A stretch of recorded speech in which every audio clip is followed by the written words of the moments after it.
We asked Saskatchewan what they know about 5G. More speed, more innovation. It's going to make our lives a whole heck of a lot easier. This is what 5G looks like. Better, faster. Sounds like one more G. Sounds pretty good. I don't know what it means. All you really need to know is the future of 5G is here and will continue improving through investments in network technology.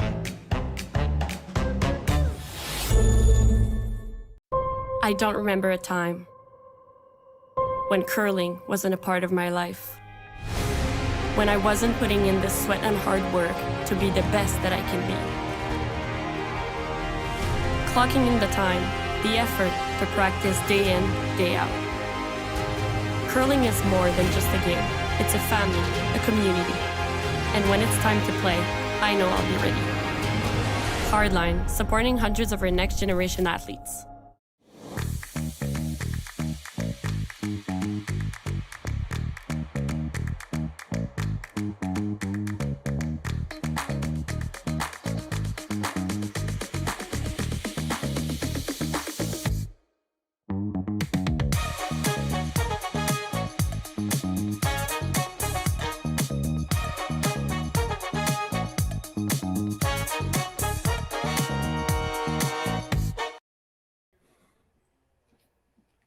We start this weekend with 16 teams from across Canada and the world. And now we're down to just 2. Hello, everyone, and welcome to the Curling Stadium Martensville International, where we have the finals between Team Scott Howard and Korey Dropkin. I'm Dave Schmel. I'm joined by Shawn Joyce. And Shawn, it's been quite a weekend of curling. It has. Started Friday morning. Everybody played 4 games in the preliminary round. There was even a tiebreaker. Late Saturday night, the curl is held up well on these rocks that would have been conditioned before it was started. And as for today, you can see the Dropkin team just waiting for the go-ahead to get started here. They're looking pretty loose. They do not have last rock here in the first end. I'm actually surprised he threw draw weight. I thought, the success he's had stealing today, you could have thrown peel on that draw to the button. Made sure you were throwing first here. But it was close. Both players hit the forefoot. Oh, he just had somebody in the washroom, and he assured the opponents that they washed hands. And we're going to be underway. It's going to be Korey Dropkin from Duluth, Minnesota, throwing the Yellowstones here. And his lead is Mark Fenner.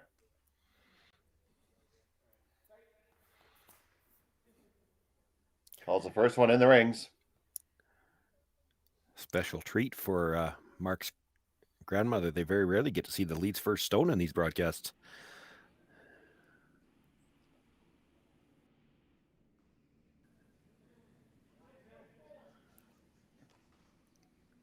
After I put the pressure on him like that, he better make it. Shout out to all the family members watching. I know Team Dropkin has some going. I'm sure Team Howard has family members watching as well. And, of course, lots of fans. So we have this one, the center line guard. It is on the center line, so that can't be ticked off the center line. Scott Howard asks Tim March to come right on in.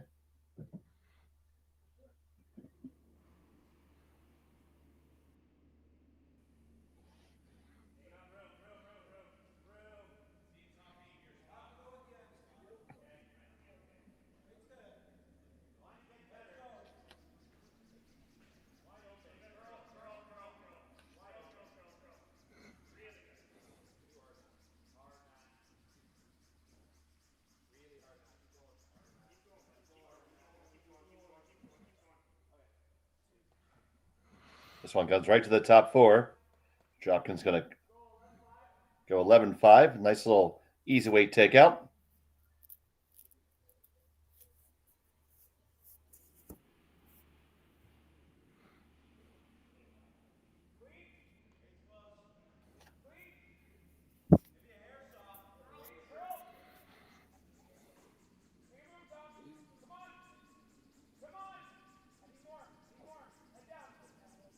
This one needs to curl over. It's not going to.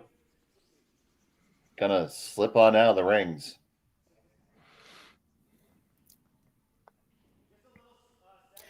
Get away with it on that one. If this one's half around and you slip on out of the rings again, you'll see Scott Howard peel the guard. Can't do it just yet.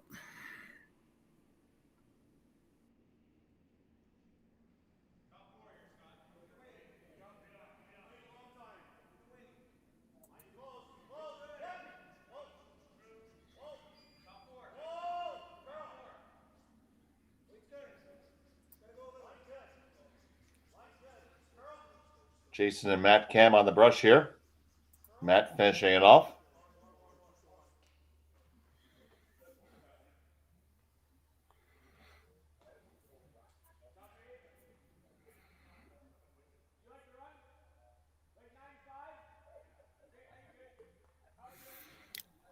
Tougher chase, so he's looking at the run back this time. And nothing saying you can't run your own back. Here's Andrew Stapera.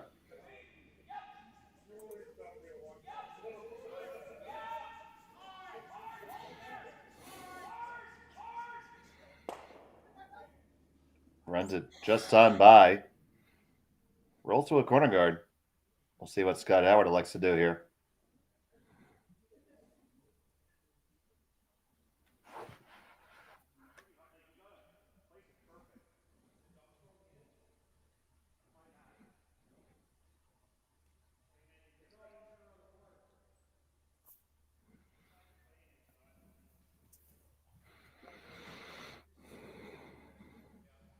So they're going to draw to the wing.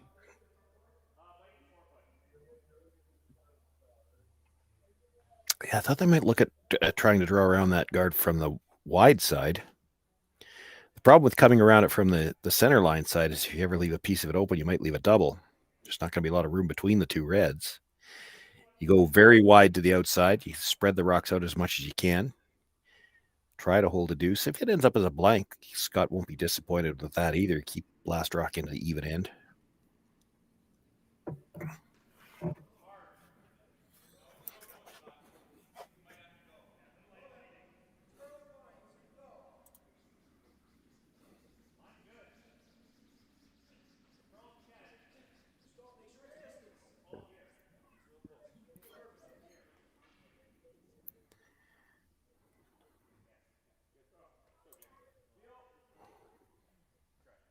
They're going to take a run at this double here. Yeah, it's flat, but it's there. It's only about 4 feet between them, maybe even a little less than that. Stapera coming with peel weight, picking this up right out of his hand. Get the one, roll on over. You're going to make contact and clear it out.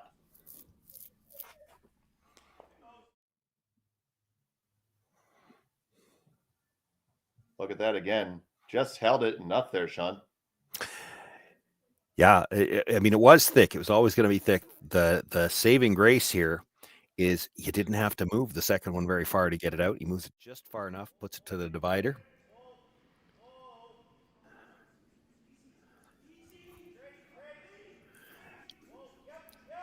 Now, for the time being, both teams will probably be trying to stay away from that guard.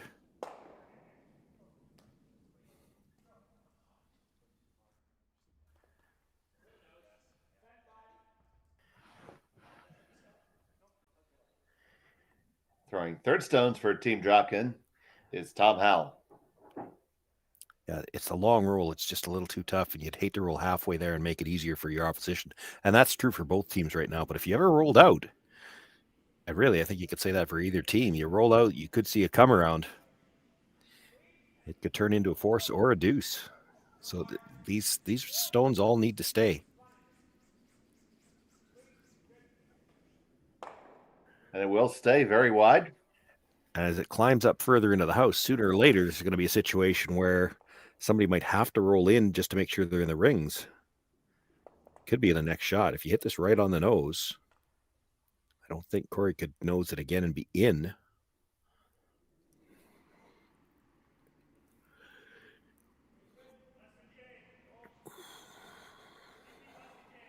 Matt Cam on the third stones.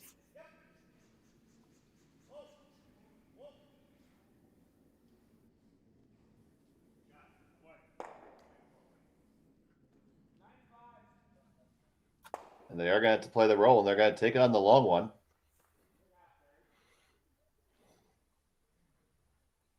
I didn't think he'd try this quite this early. You could roll just a few inches and bite the 12-foot.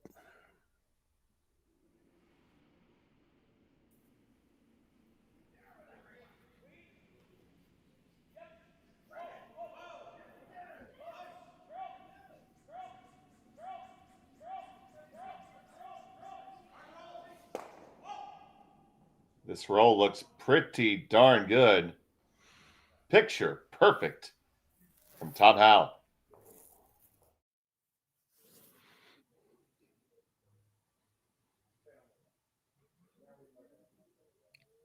Sweeping for curl for the last half, and it, I think, surprised them how much it jumped off. You could see Korey was ready to sweep it across, and it jumped all the way across easily on its own. Forces the run back. And the run back is going to be made. Leaving a center guard. So Korey will come right underneath now.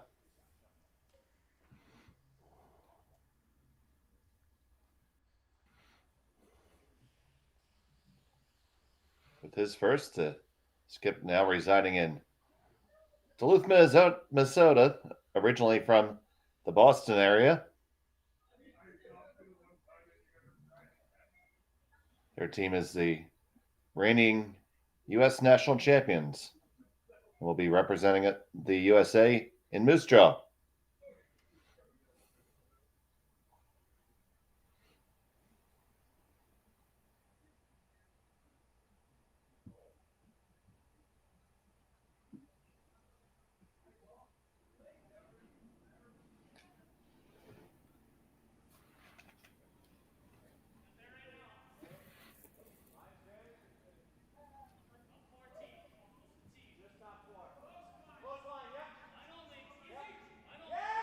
Got to go for line now. This is picking up some curl. And it is going to be on the guard. No, I think he's by. It did make it. Oh, my goodness. But he's probably going to poke out the other side. Well, just a little bit. Not very far. The run's probably still easier than the chase.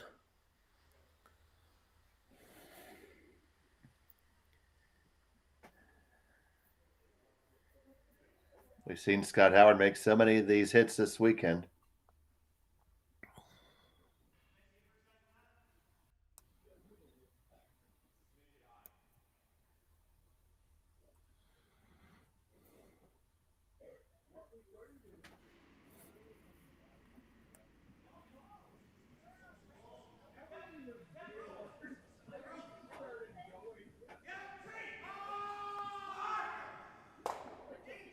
And they missed the sweep.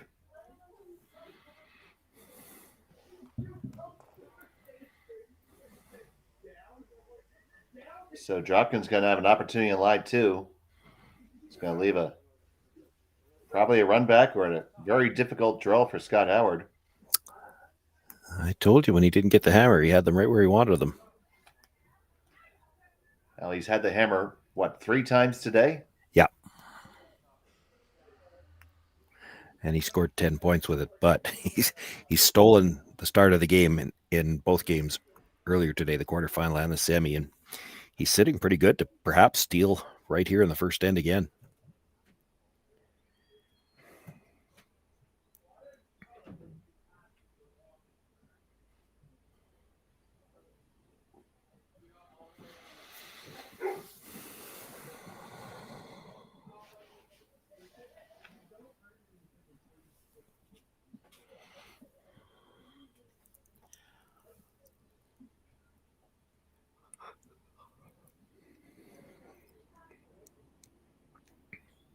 Dropkin with his last of the first.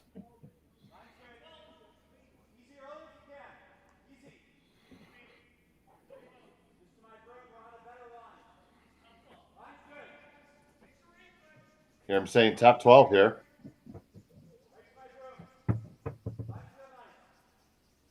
want to get under this and really want to be in the rings if he can. And you do get a piece. It's going to be a draw to the side of the button. Dropkin line 2. Yeah, probably would have liked to have gotten that a little tighter. You get into the top 8, maybe even just nibble 4. You want to get a little bit farther behind than that, but then Scott Howard might have to make a decision. Do you want to draw against 2 rocks that are biting the forefoot? Or do you play the run back and try to at least make sure that it's no worse than 1? But that one only getting to the 12, he's got to feel like he's pretty sure he can outdraw it to at least hold them to 1. He does have enough room, the edge of the button, to get the point yet. So facing 2. Final stone in the first end for Scott Howard.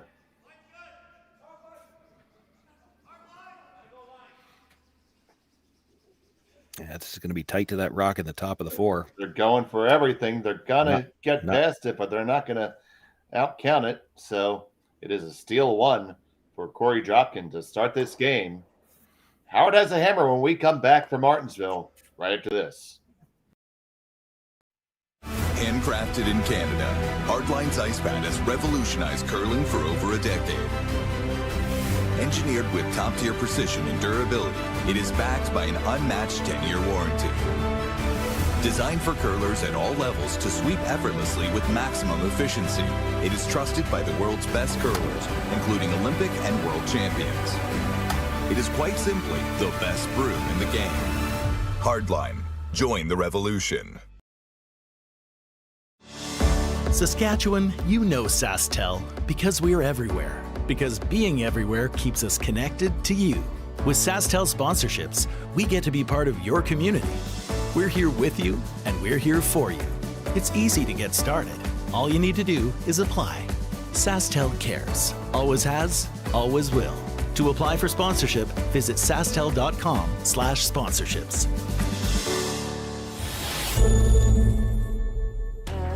The people have spoken, the votes are in, and the players are ready to rock.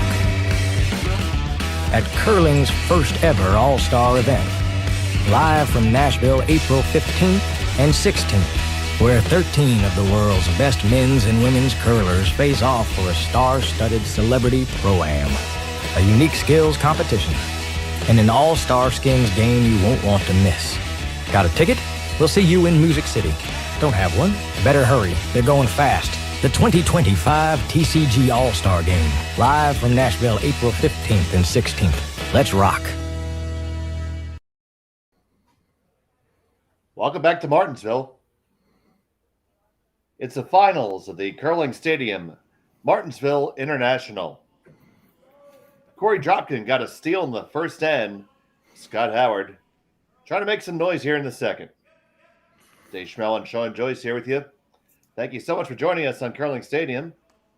If you get a chance, please take an opportunity to like the video. Subscribe to us so you never miss any of that action.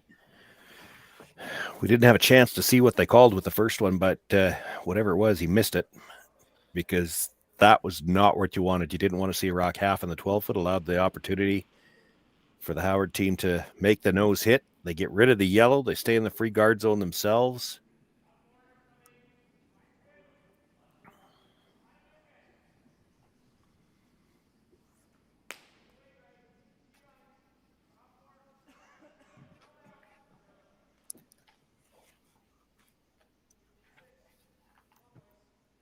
So Fenner trying to get this under. Just going to leave it edge on edge.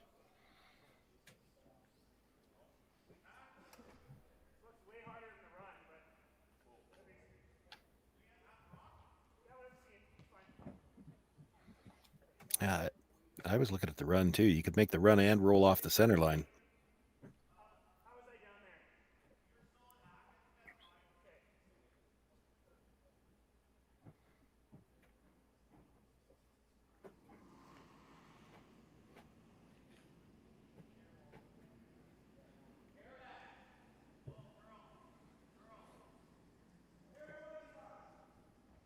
So on the way from March.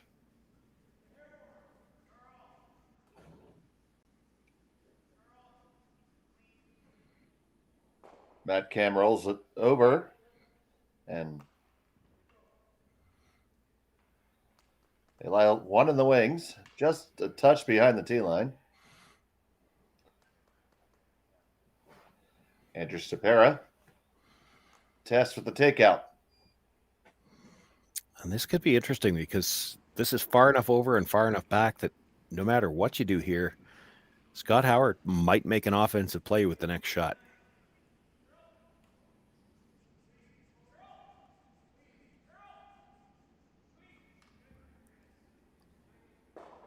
And stays right there. Yep, he's going to hit it.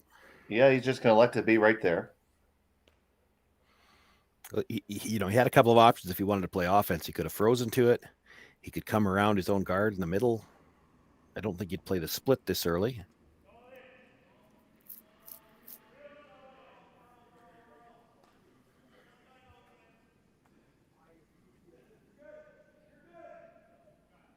They say they're good, and they are.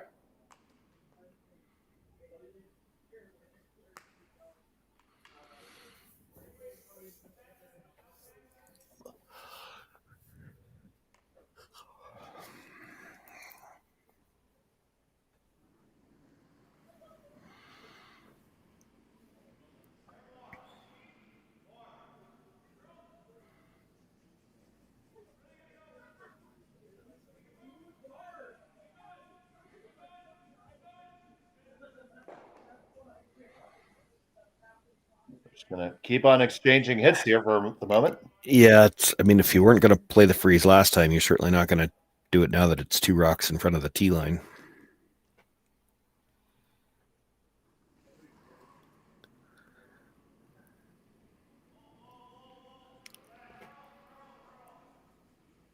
Certainly have to stay in the rings, though.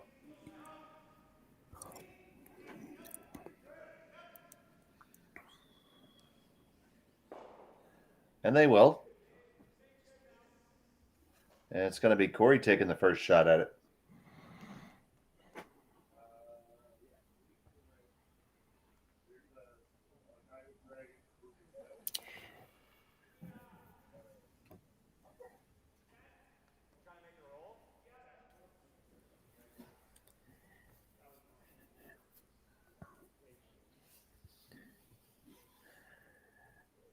These are always so tough. You want to make the roll behind, but you don't want to make it so good that they can stuff the run back in and leave it buried. It's tricky when you're trying to roll behind the other team's guard.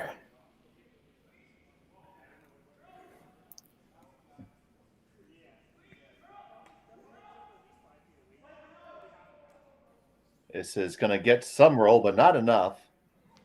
So it's probably Howard's turn now. Yeah, it was enough roll to make it easier for the Howard team.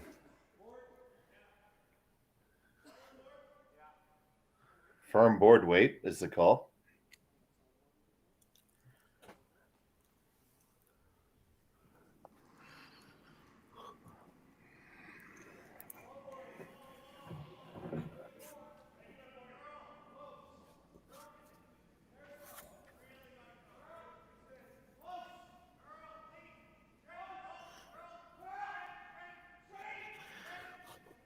Don't want to let this overroll. It's going to creep out the other side. They could probably chase if they want, or do you think they ever just run back and play for the double here? They could.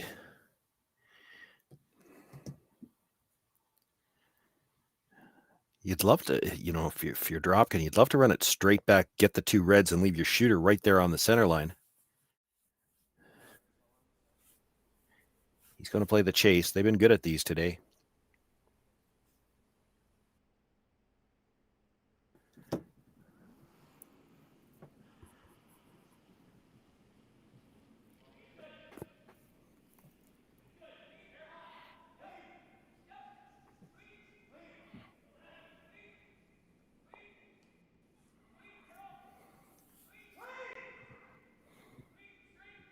They are going to pick it and stay in the rings.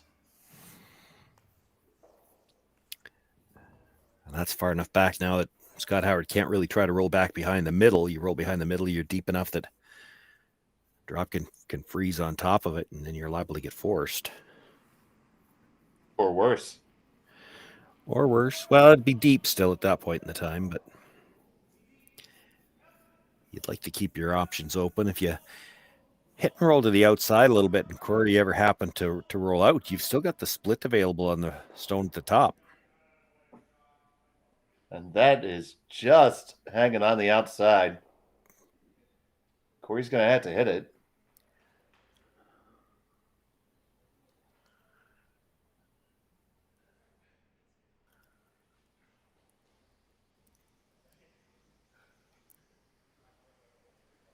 These are no gimmies. They aren't. You don't get to throw out here that often. You're only in the second end. It's probably a little fresh out here. You don't know what it's going to do. If this curls up on you, very easy to roll out. And if you roll out, there's a split available at the top. And I don't know whether Scott will play it, but here's the thing. If you hit this right on the nose, the split's available to sit too. We're late enough in the end. As long as you don't leave him a double, you're probably getting a deuce if you play that. So he's got to try to roll in full 12 anyway. If he could get a piece of the 8-foot, that probably takes the split away. On it hard for straight here. Gonna get the hit. That probably rolls in enough. Yeah.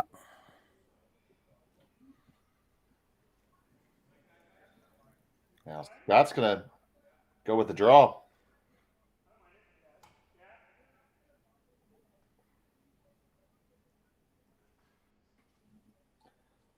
Do you like that option, Shawn? Well, I don't hate it. It's your own guard. If you make it decent enough that Korey's got to play a run back on it, you're still going to have a chance at the blank. And it goes back to, we talk about it so much, but teams are so aware of the odd and even ends. Scott's willing to take chances here at an even end that he wouldn't necessarily have taken at an odd end. Because if he gets stuck with one here, well, he's still got, presumably, unless there's blank ends, he's still got the hammer in the even ends.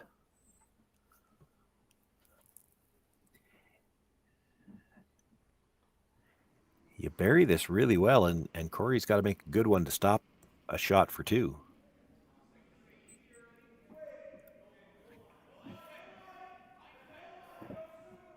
So Scott Howard trying to apply the pressure here in the second.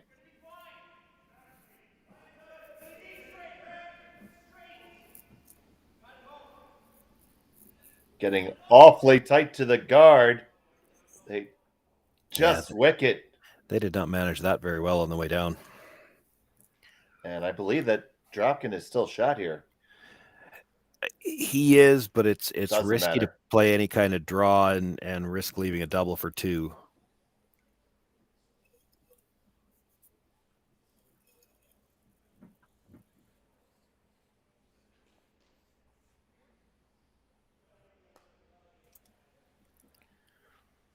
So just hit this right in the beak and then have him draw for one. Yep. Nice thing about this is if you hit it right on the nose, you'll take away the draw path he just threw. He'll either have to go wider or go to the other side.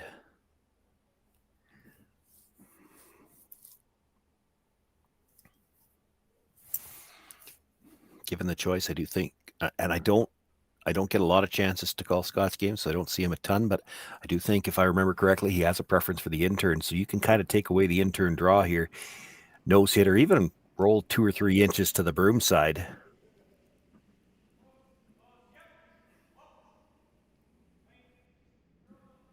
Lots of cleaning. This is going to be just fine. Yep. Yeah, definitely in the way of the draw. If he wants to play an intern, he's going to have to hit the one in the back of the 8. That's what he's going to do. That's a pretty pronounced preference for one turn over the other. And lots of players have that. Lots of skips have it. It doesn't mean that he can't throw the out turn. It's just a comfort level with the in this case for Scott.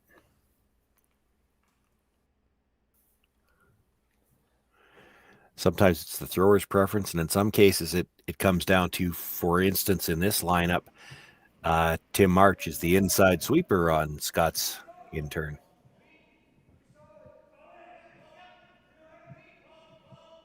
So final still in the second end, facing two. Scott Howard. Hit and stick for one. And he does it. So they're all tied up after two. We'll be back from Martensville right after this. You're watching Curling Stadium.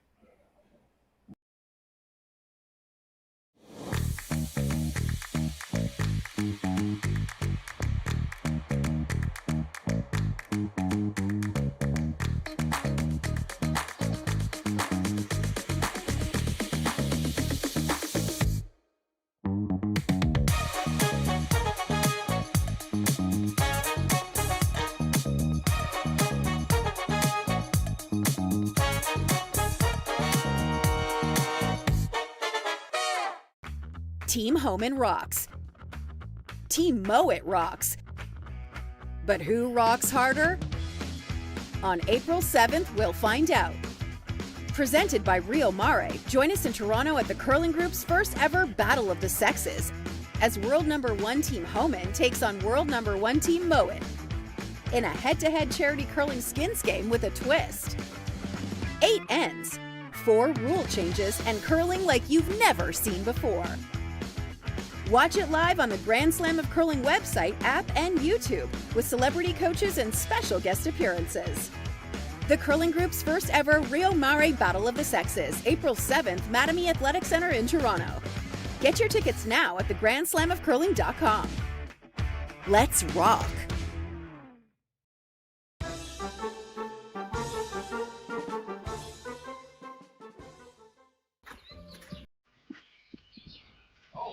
Looks like they left the stage. Wonder what I can do with that.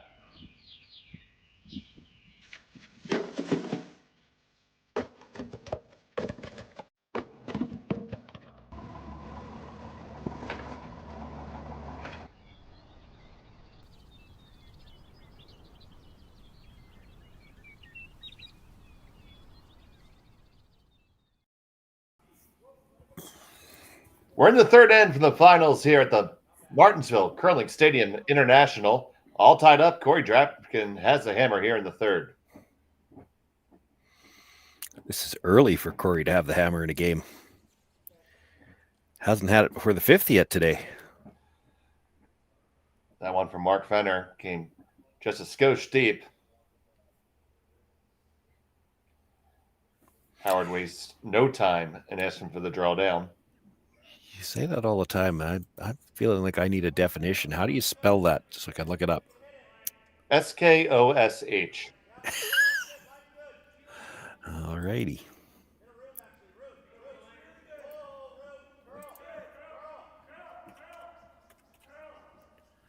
It's more than a bit or a sliver. Okay. Well, it's more than a sliver, but less than a bit.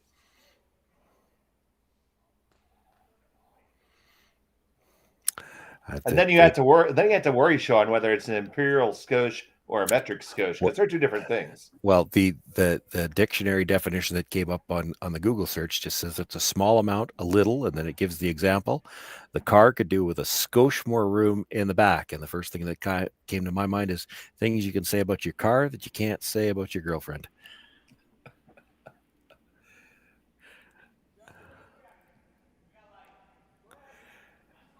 Ladies and gentlemen, Shawn Joyce.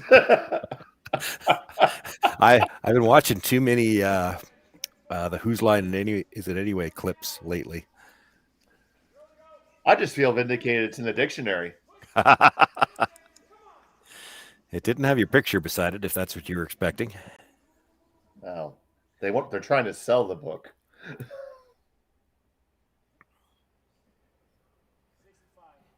So in the meantime, Dropkin lies too.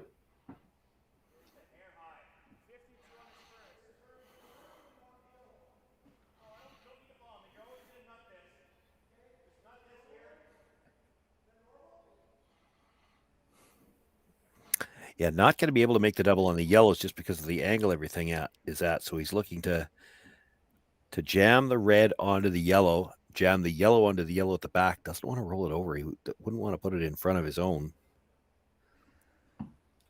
Distinct possibility that could happen, though. Yeah, it's queued up to go that way a little bit.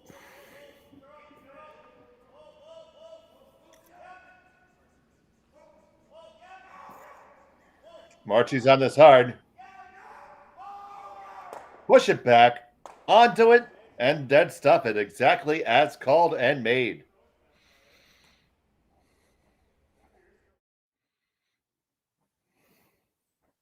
Good look at the angles in this one. Yeah, it leaves Dropkin sitting one, but it's behind the tee line. And the problem for Dropkin is, what do you do about the guard and the rock and the 8 foot? Like,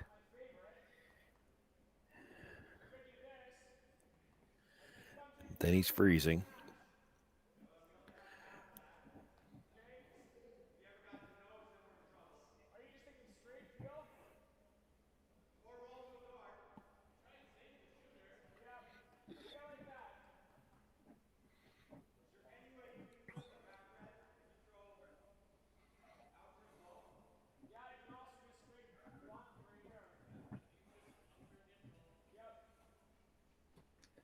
It's a good conversation, electing to peel the center here.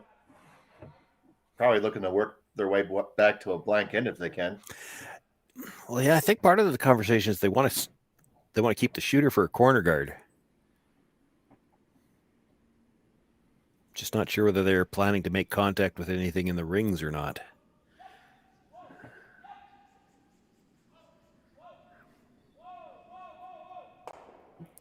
That's going to be a little thinner than they had in mind.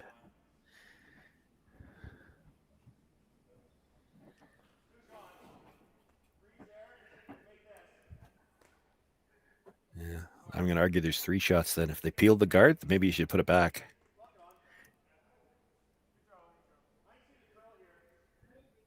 Nothing wrong with this either, but the guard's an option. If Dropkin didn't like it there, then that's usually one of the things I've told even young teams when I'm coaching them. If the other team didn't want it there, then maybe you should put it back.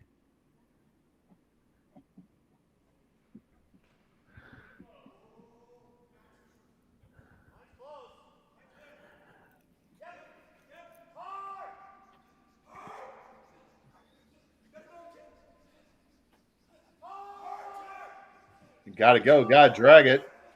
Getting really close. Just squeak it by and onto the lid.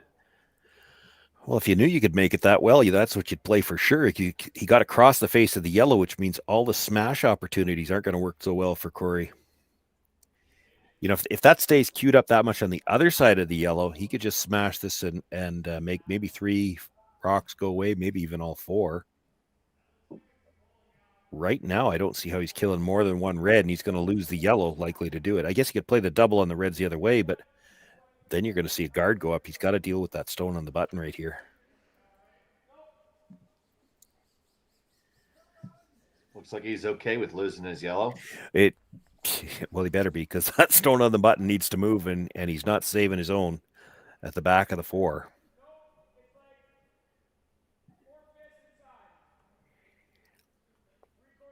If you don't get that rock off the button here, you'll see a guard go up.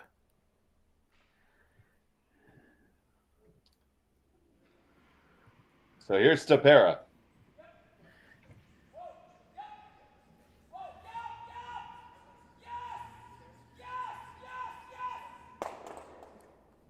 Get them all moving. Does it go out the back all the way? It does. So you have 2 stones for Howard in the ring, 1 for Dropkin. Yeah, it's probably the best you could have done. You got a lot of the shrapnel out of the back of the 4 foot area, which is going to open up some scoring area.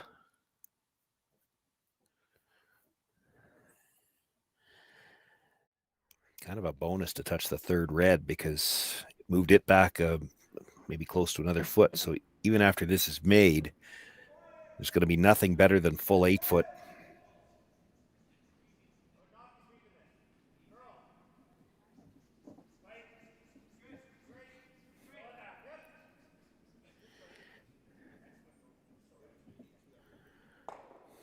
Pushes this one through, and they lie 3.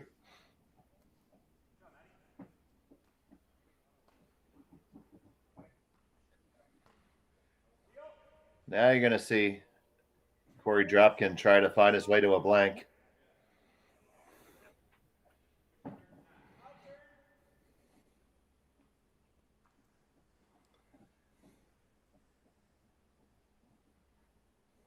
Tom Howell's got bring the smoke here.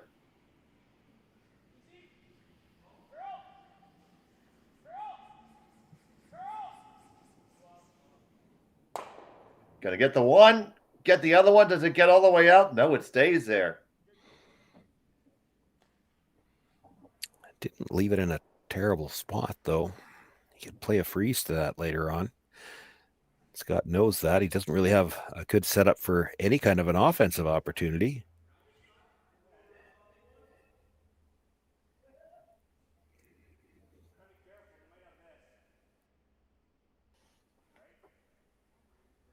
Good point made there. Yeah, I hate that. Then he's freezing the back one.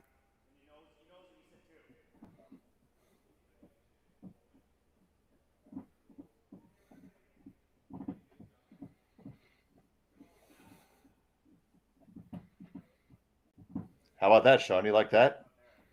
It's not bad. There's probably a spot over there where it's good. There's no double there now, and the problem is, where do you put another rock in the ring so that you don't leave a double and, heaven forbid, a triple?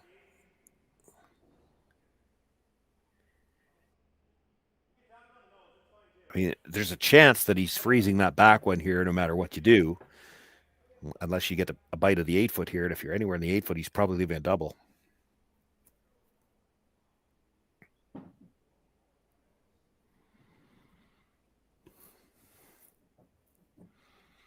So Matt Cam with his second. Going to draw the wing here.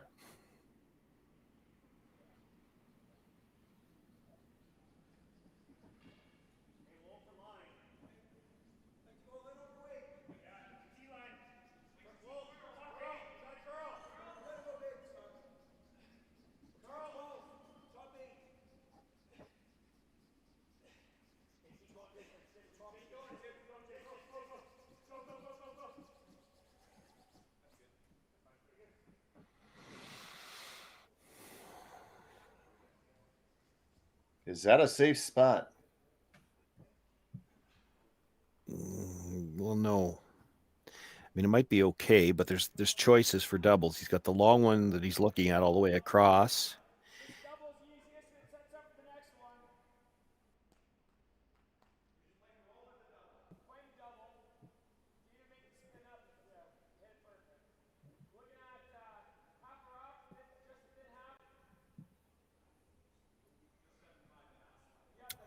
Problem with this particular double is there's what, 8 feet between the rocks, 9 feet between the rocks. It's real easy to hit this just a little bit wrong and roll underneath it and not get the second one at all. On the way from Hal, looking for the big cross houser here. Push it over on the one, coming all the way across. You make contact and you clear it. Double take out for Tom Howe.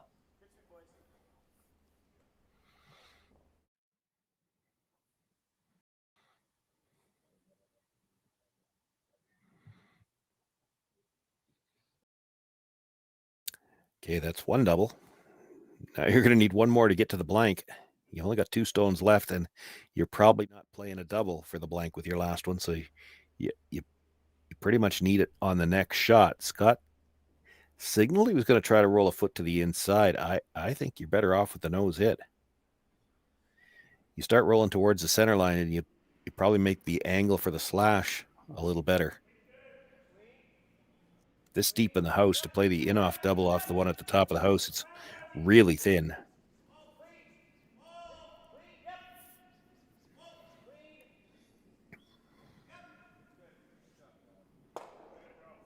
Hits it right in the beak. Yeah, that's good. This double is really thin. Probably just play the hit and roll in front of it somewhere. That's what Tom's trying to sell. Yeah, tough to think you're going to get a blank out of that, though.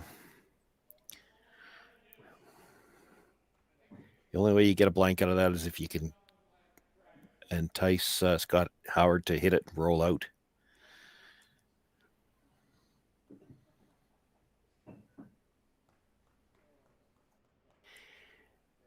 The shot they haven't talked about yet, it's a possibility. It's an option. You could freeze the red, the back one. You'd be shot rock. Yeah, just what I was thinking.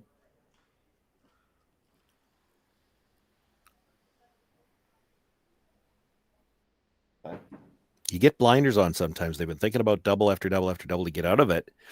And they made the last one. And knowing when they made the last one, hey, we make another double and we get out of this with a blank. And it doesn't even occur to them that maybe there's another shot here. The double's tough. If he just hits and rolls over in front, it depends on the angle he leaves, but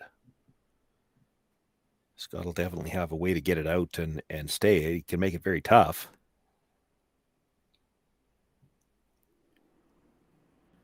So Korey Dropkin going for the thin double here.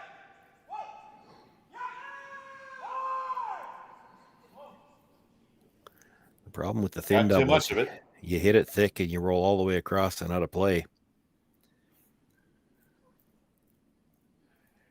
And they'll be splitting the rings here for Scott Howard.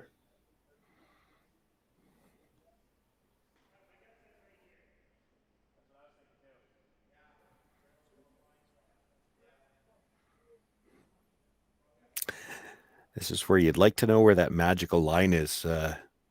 There's always a spot with most teams. Now, we saw it last, and Scott Howard actually played the hit on the stone at the edge of the 8-foot.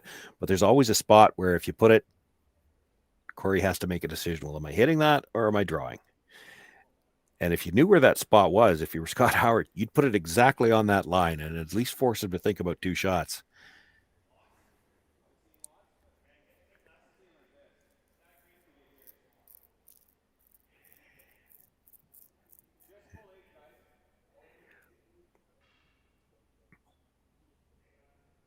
See, that's part of their thought, right? They're putting it where a nose hit might not be good enough to score. It would block the in-turn draw path. He'd have to play the out-turn.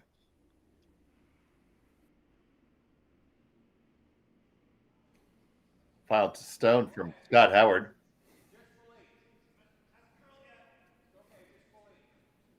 Just want to get to the full 8-foot.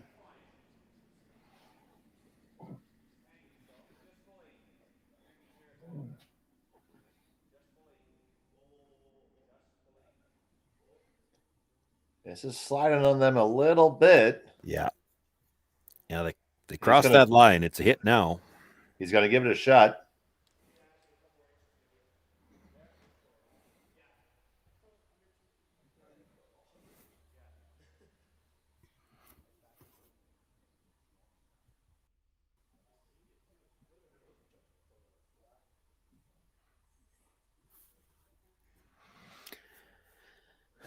Still for Scott Howard, he knows he's got a force here at the least. Korey just has to be a little careful not to roll out, but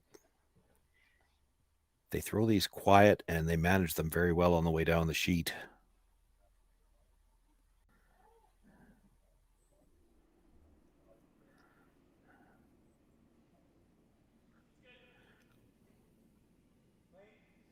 Final stone of the third. Dropkin needs a nose hit for one here. No problem. One yellow. He has a one-rock lead. We're trading paper cuts here in Martensville. We'll be back in the fourth right after this. We asked Saskatchewan what they know about 5G. More speed, more innovation. It's going to make our lives a whole heck of a lot easier. This is what 5G looks like. Better, faster. Sounds like one more G. Sounds pretty good. I don't know what it means. All you really need to know is the future of 5G is here and will continue improving through investments in network technology. I don't remember a time when curling wasn't a part of my life. When I wasn't putting in the sweat and hard work to be the best that I can be. Clocking in the time, the effort, to practice day in, day out. Curling is more than just a game. It's a family, a community. And when it's time to play, I know I'll be ready. Hardline, supporting hundreds of our next generation athletes. Welcome to the RockShop.net, the official store for the Grand Slam of curling. Whether you're looking for the best hats, stylish clothing, fun toys, or unique accessories, the Rock Shop has it all.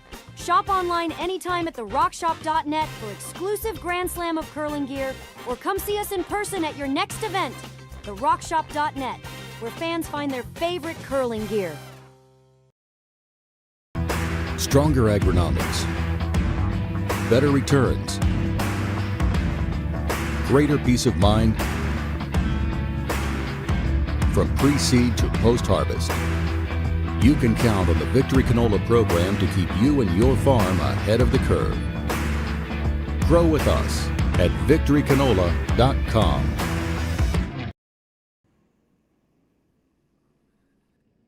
Back here in Martensville, Dropkin, a 2-1 lead. Howard with the hammer in end number 4. Dave Schmel and Shawn Joyce with you here, bringing you this finals on the Martensville Curling Stadium International. The center guard is up and the corner guard goes up. So we're going to see a little bit of action here in end number 4. It's been one of the things all weekend long. These teams play so quick. We never get to see the first stone, and as the camera's coming into the view, it's always just as much a surprise to me as anyone else as to where that first one's gone. With a 1-point lead, I'm almost surprised he didn't throw that into the rings. You throw the first one into the rings, Scott's still probably throwing the guard anyway, and then you're guarding a rock in the forefoot instead of trying to come around. I don't think there's any chance he's hitting it. Maybe if he wants to play the delayed corner, I guess.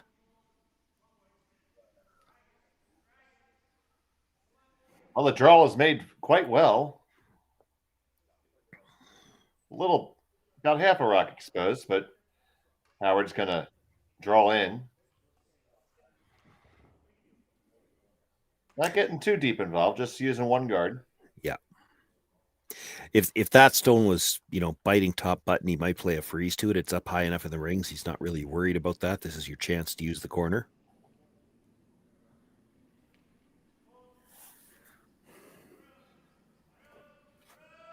So Tim March.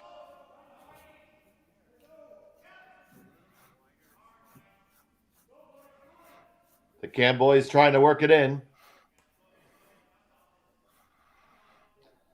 This is going to be light. Just tickles into the rings. Yeah, if you're going to be light, that maybe it's not light enough because it could be hit now.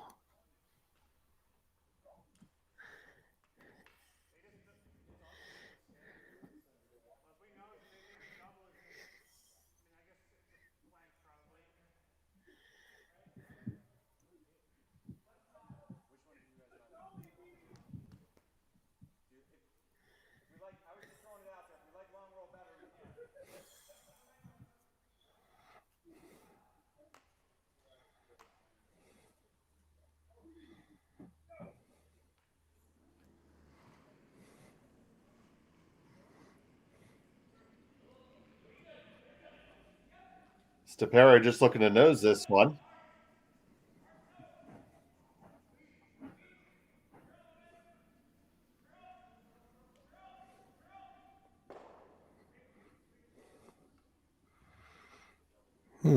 That's interesting. When it rolled over like that, it's just about touching the red if it isn't touching.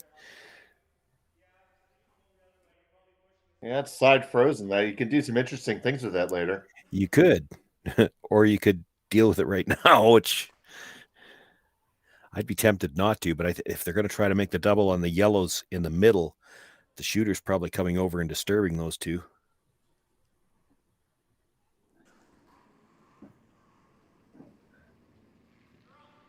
Jason Cam.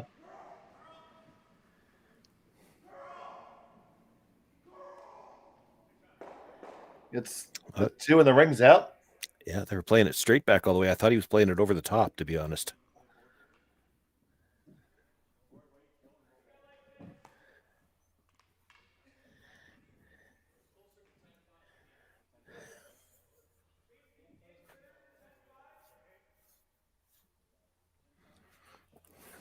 Yeah, so you see Korey here. He's thinking he can skitter the Howard rock across the top some here.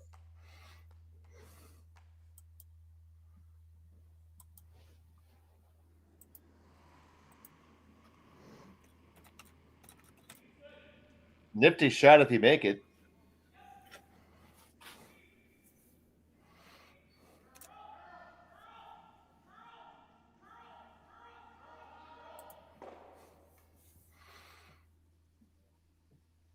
And goes out the back and very close to biting in the front. Yeah, I think it's probably biting.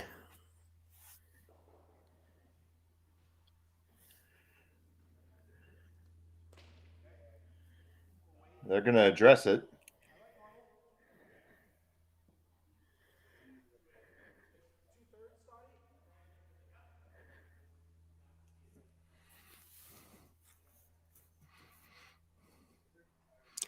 Certainly can roll the shooter to a wide corner. The idea of running the raised stone all the way to the other corners might be a little optimistic. You'd be happy to get it off the center line, and I think that's about as far as it's going to go. Marchie trying to hang on to this one.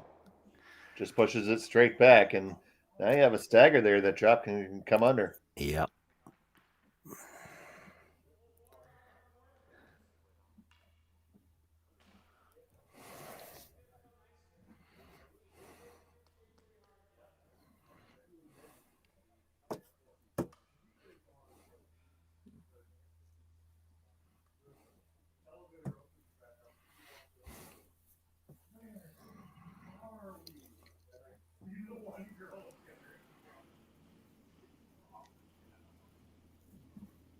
So Tom Howe looking to tuck one in here.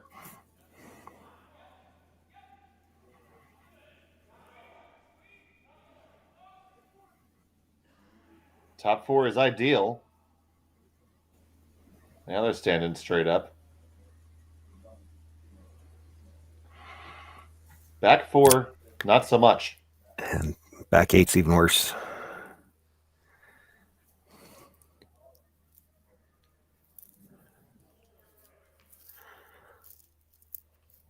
That leaves enough room that Scott Howard will try to play offense here.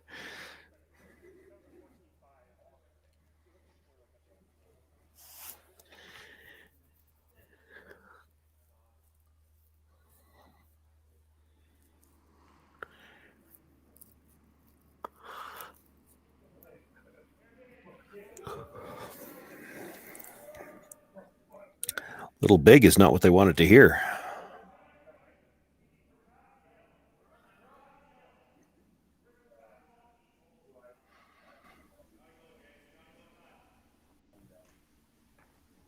Trying to get this to curl onto the yellow because it's just way too heavy. It does make contact, but opportunity back there for a Dropkin.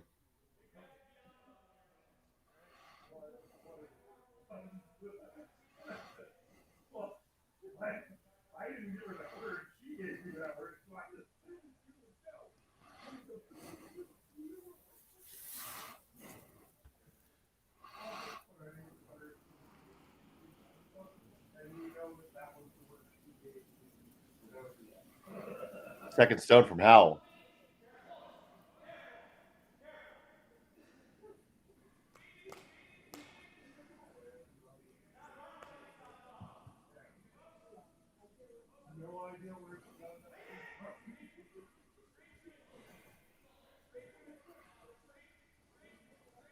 Coming in nicely.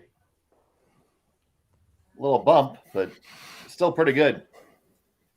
Yeah, scoring area is getting small.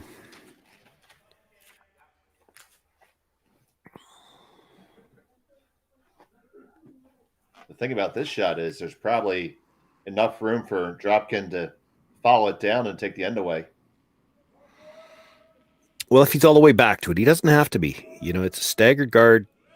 He could be in the front of the 4 foot. There's nothing he can run back. But you do need to be shot rock here. This one also looking a little bit big.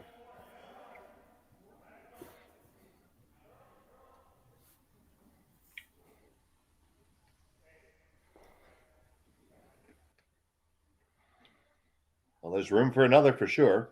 Yeah. And the Dropkin team's been getting a little bit more curl. If he could get to the inside of it, doesn't even need to move it on this one, but if he gets just to the inside of it, he could cue it up to go by the yellow-red at the back.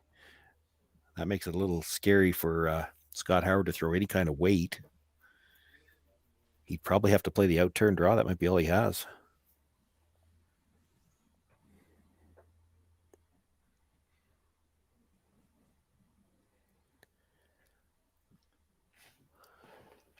So Dropkin getting a chance to play some offense here in 4. Yeah, a number of rocks in a row that have been heavy, but Dropkin's team seems to have gotten more finish on theirs.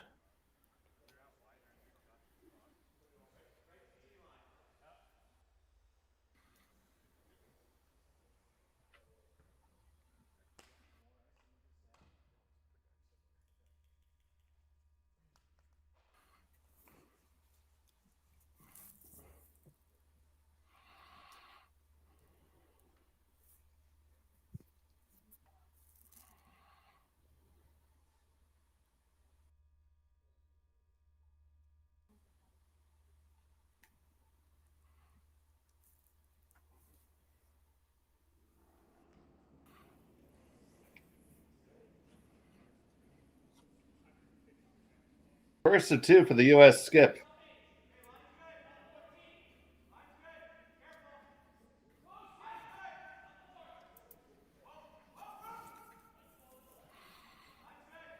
They like it.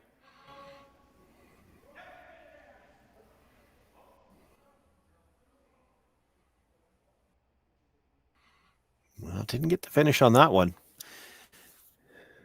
They are shot rock. But the same issue now for Scott Howard. If he could get to the inside ever so slightly, move it 3-4 inches, he could be sitting 2 again, and he'd be well in front of the tee line now. Nobody's been even close to the guards yet.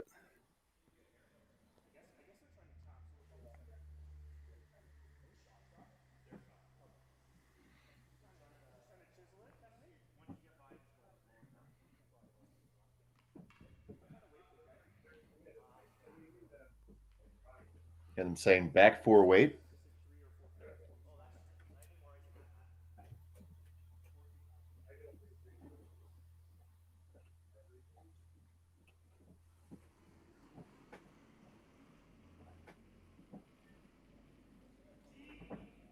Scott Howard trying to take the end back here.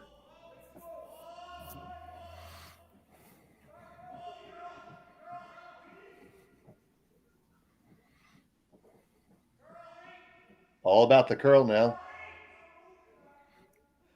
This one's moving. It's gonna get across the face for sure. Yeah, almost too far. It's right on the pin, but what does Korey Dropkin do with this? He's got to freeze it.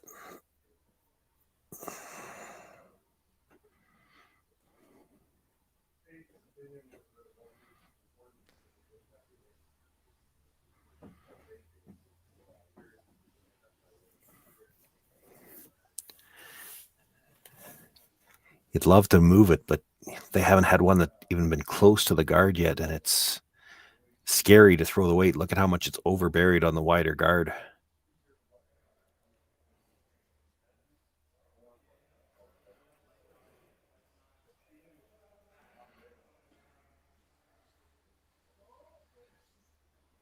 Are you surprised at all that they haven't come to the other side of the ice at all? No. He needs to play this turn, because if he comes up short, at least he takes away the same shot for Scott. Same shot's still there for 3. Got to take that away.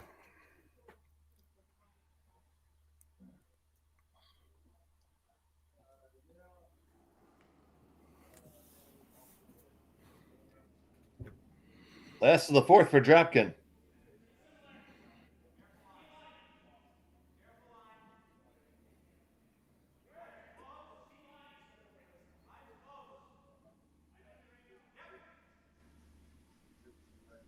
This one is getting plenty of finish. A little tighter to the guard.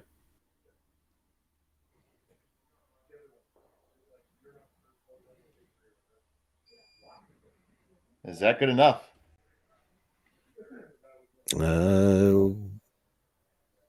Looks like they can probably come down the other side. He's got a shot for 2 on the other side for sure.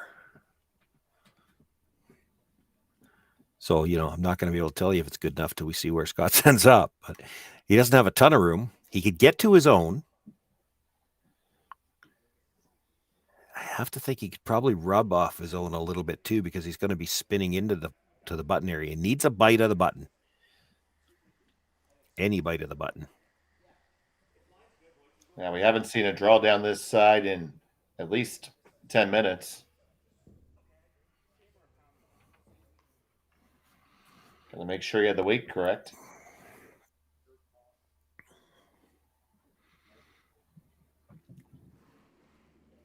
Scott Howard, final stone of the 4th. He sits 1. Has to grab a piece of the button for 2.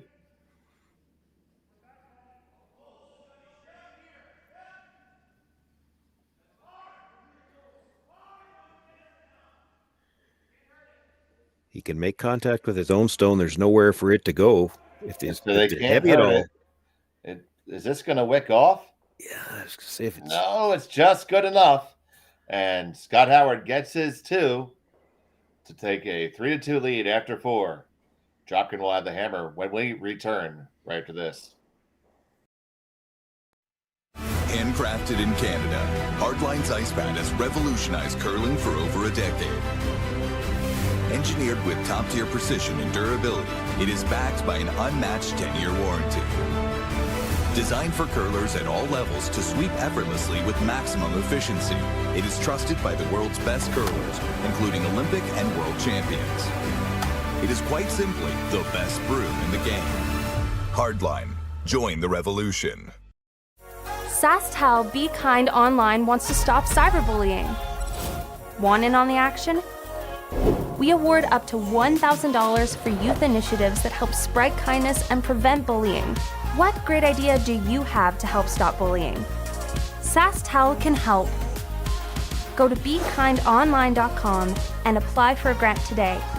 Together, we can make a difference. For over 20 years, the Sandra Schmel Foundation has granted more than $9 million to hospitals across Canada for life-saving equipment for premature and critically ill babies. In the past 4 years alone, $4 million has been granted thanks to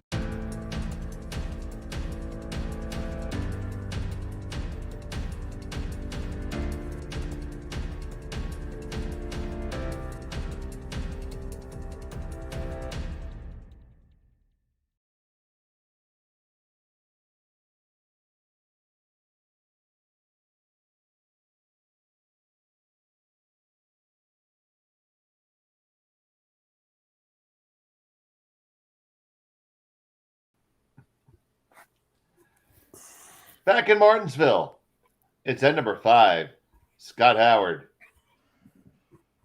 Literally just hung up that deuce to take a 3-2 advantage. Korey Dropkin with the hammer, throwing up a corner guard.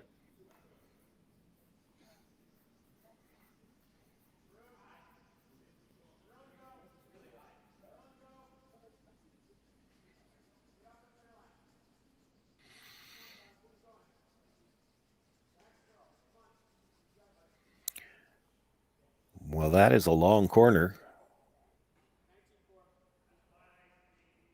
19-4. That's not quick.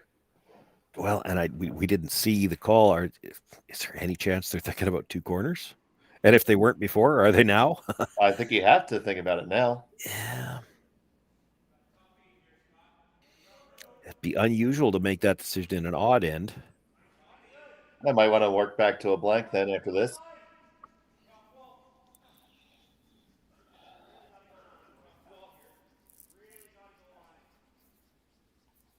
Really tight for line. They do just whisker it by. with that stagger there. Protection for Korey Dropkin if he can wrap one here.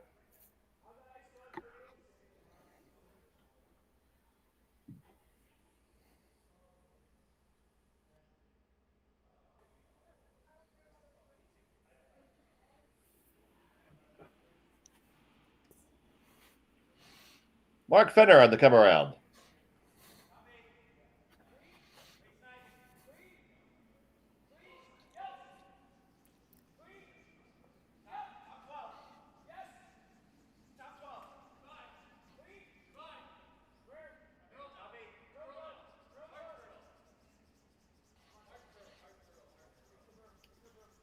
Trying to get every inch out of this one.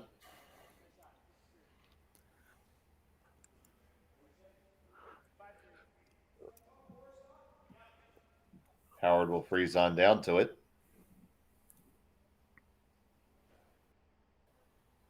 You see this side of the sheet running just a touch straighter.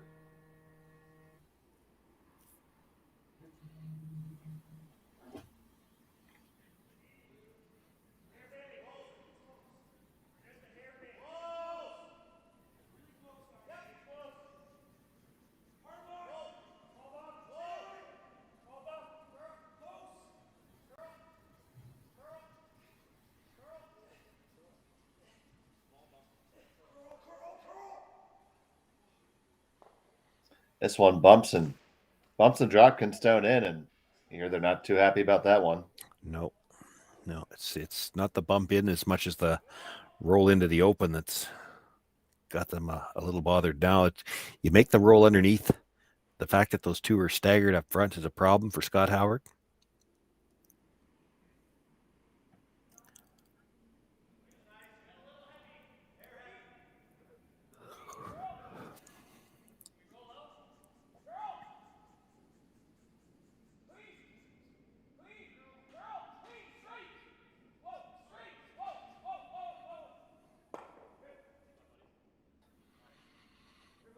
They really don't like it now.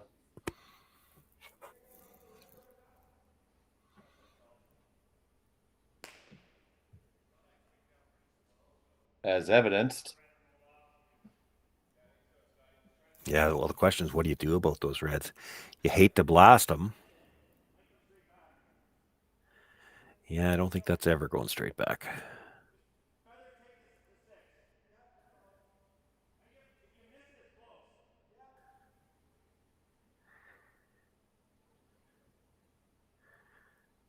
Yeah, I'll give him that one. If he just misses the stone that's touching the center line, he might be able to catch enough of the back one to clip the yellows. If you're coming off the other one, it's going to drag enough. I don't see it going straight back. We'll see. Ooh, that was a big in-out release. Marchie's trying to push it over. Only going to get that top guy. Still leaves Dropkin. Line 2.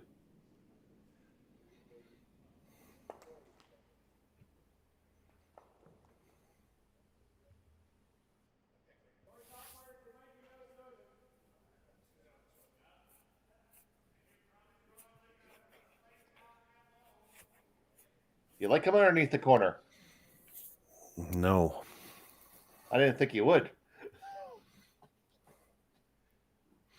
Well, it's a question of what you think Scott Howard's going to do, and they must think he's going to try to blast something. I don't. I think he's going to throw a hack waiter and try to hit it right on the nose.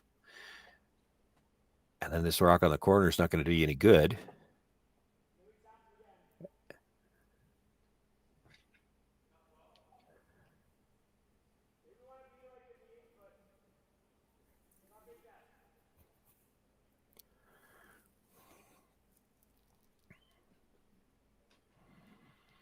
So Andrew Stopera and try to draw underneath that long corner guard.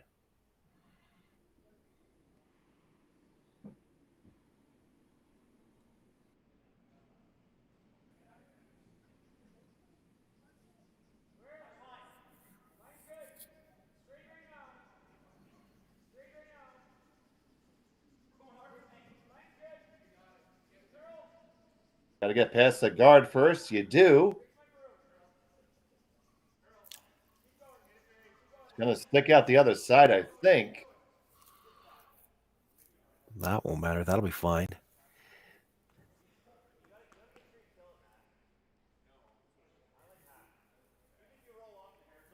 And almost as if you read his mind, he's going to throw a hack waiter.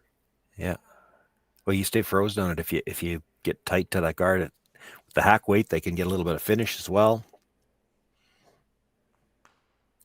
And the problem that'll create for Korey Dropkin is he's going to need 2 shots to get it out of there.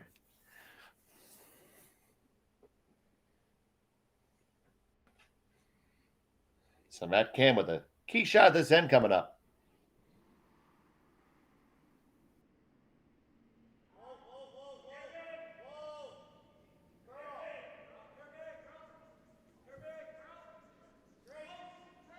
They say it's a hair big.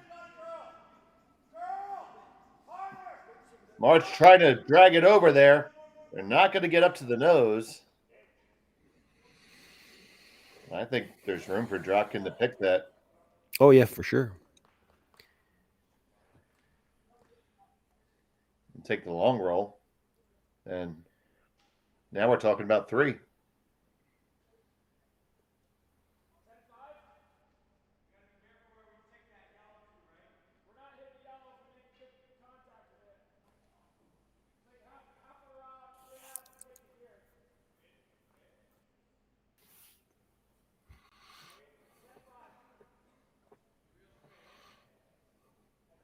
Good communication there, because tough to see that from 150 feet away exactly how those angles are lined up.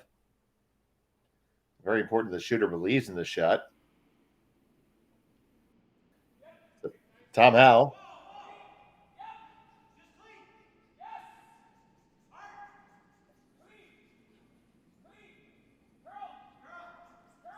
Now Sapera trying to work it over.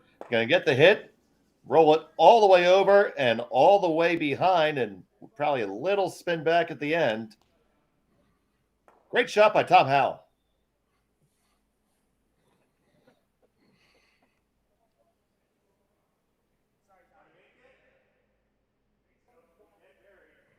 Yeah, that's what I'm seeing too. And it's not great. It's not a comfortable attempt, but it's what you've got to get out of trouble here. So for those that didn't read the mind, you're saying run your red back and make the double. Yeah, or even just as long as it's the hit and roll. There's a couple of options. What he's talking about there is if you run it back just a hair on the high side, your shooter rolls over, and then the raised stone makes the hit on the yellow and maybe rolls in behind the red too. You could roll it all the way over to the one that was just thrown. You could make the double on the one that was just thrown, but that's not necessary as long as you roll in buried back there.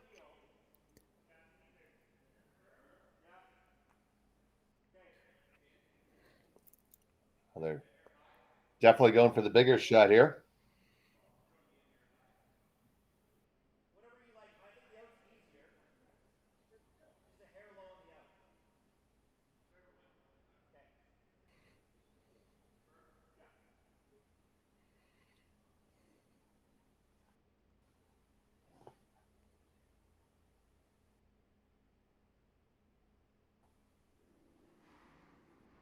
Matt Cam.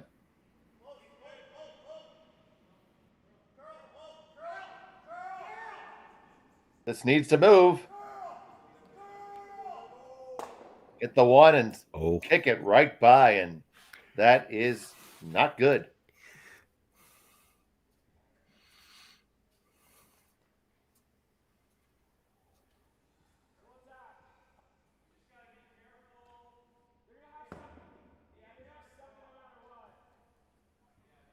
It's a good point. You can't take everything away. If it gets to the inside of the yellow, that same kind of run back is just going to jam something. That's going to leave you shot rock at least.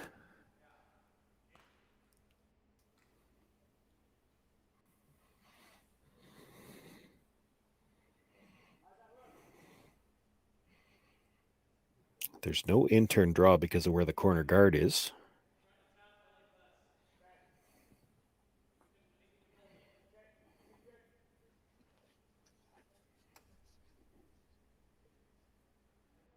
So Team Dropkin in the driver's seat here in 5.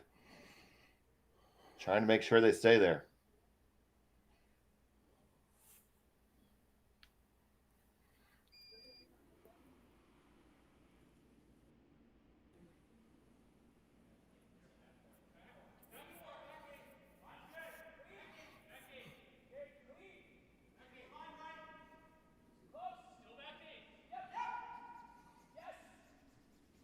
Fender on it now. It did jump just a touch. They're by with plenty of room. They don't really want to go because of the weight.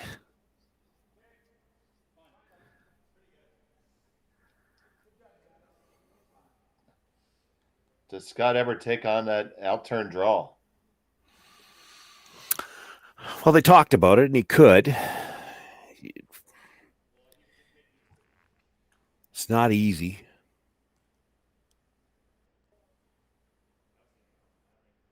And you're looking at giving up a really big end if you bounce off. The raise isn't easy either, but there's a lot of good options off the raise. Might get the raise double. Well, there's two raise doubles, really. If you're thin on the first one, it might come across onto the one at the side of the 12. Hit it just right. You could double out the shot in the second stone.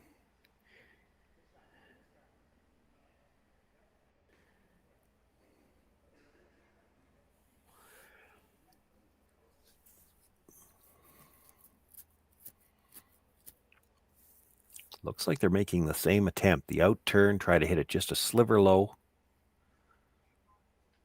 You might get the double on the yellows. Spill the, you hit it right, the raise stone will come to the left as we look at Matt Cam in the house. Scott Howard with his first in a load of trouble. And they're sweeping for curl right out of his hand again. That's going to shoot just by, and it didn't get any better with that. No, maybe worse.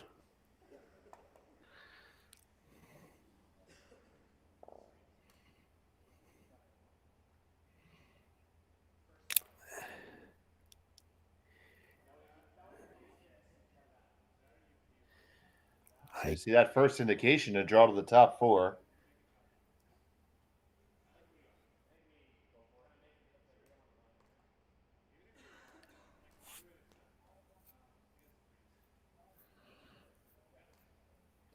As much as anything else, this is just about taking away the draw for Scott. He might have the in-turn draw now, but it's going to be tough. I'm not positive it's there.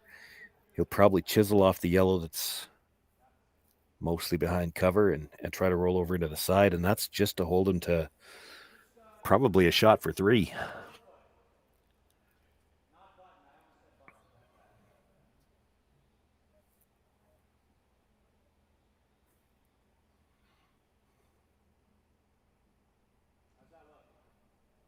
Korey Dropkin, who's shown great use of the hammer when he's had it this weekend,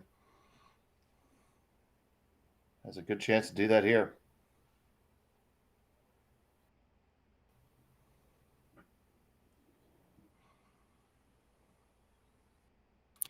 He's had a couple of big ends earlier today, always going away from the glass too. Scored 4 in the fifth in the quarterfinal, scored 5 in the seventh in the semi.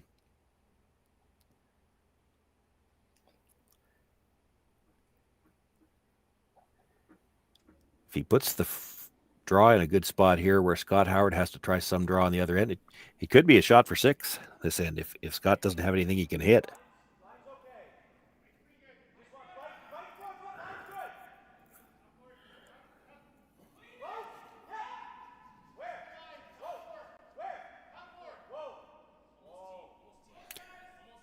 This is just a skosh heavy.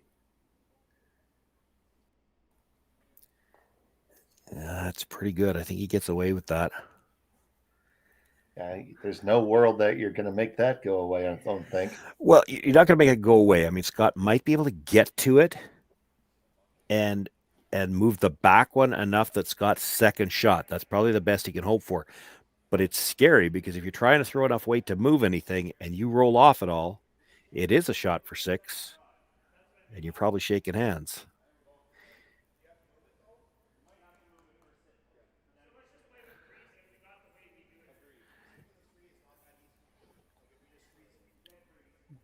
Even if you dead freeze in your third, it's hard right now for Korey to get another rock in there from the other side. There's not a lot of room. Corner guard's in the way of the in-turn draw. The out-turn draw would be going away from the center line.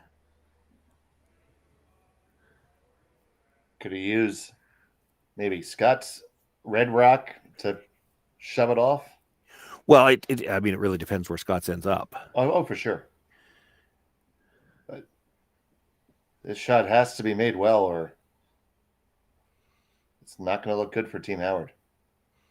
It doesn't look good for Team Howard anyway. Yeah, I mean, there could be the chase. He could chase the yellow onto the one that's about to be thrown, too. Yellow in the top 8 foot. I don't think there's any way he could hurt himself. This has got to be locked right on the face. Scott Howard with his last of the fifth, absolutely critical shot here. He needs to weld this on to the Dropkin stone. A lot pretty good. And that is probably absolutely the best you could possibly throw it. Cut him all the way down to 1.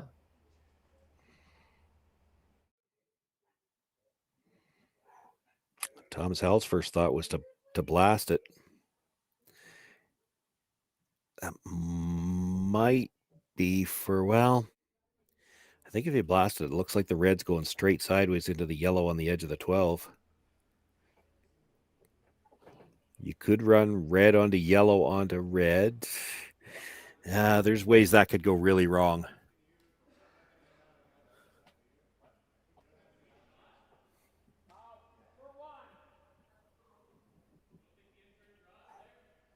Potential game-saving shot there by Scott Howard. Oh, yeah, no doubt.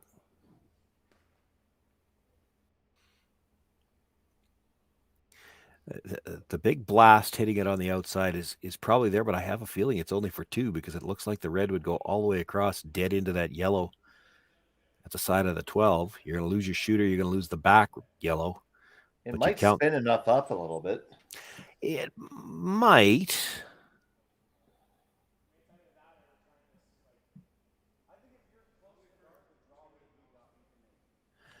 The problem with running the red one back is there's actually a way you could hit it where you'd kill the 3 yellows and leave the 2 reds. So I don't think you can play that.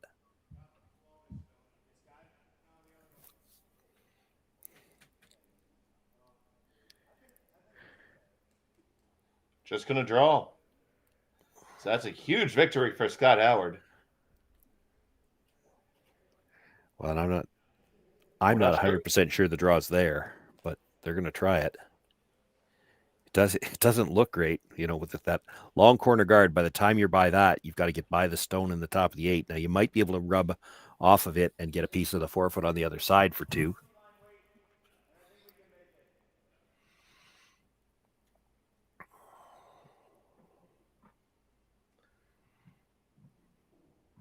Maybe add a little extra rotation. If it's in your repertoire, yeah. Korey Dropkin. Final stone of the 5th then. They sit 1. Got to draw the button for 2. This does have a fair amount of rotation.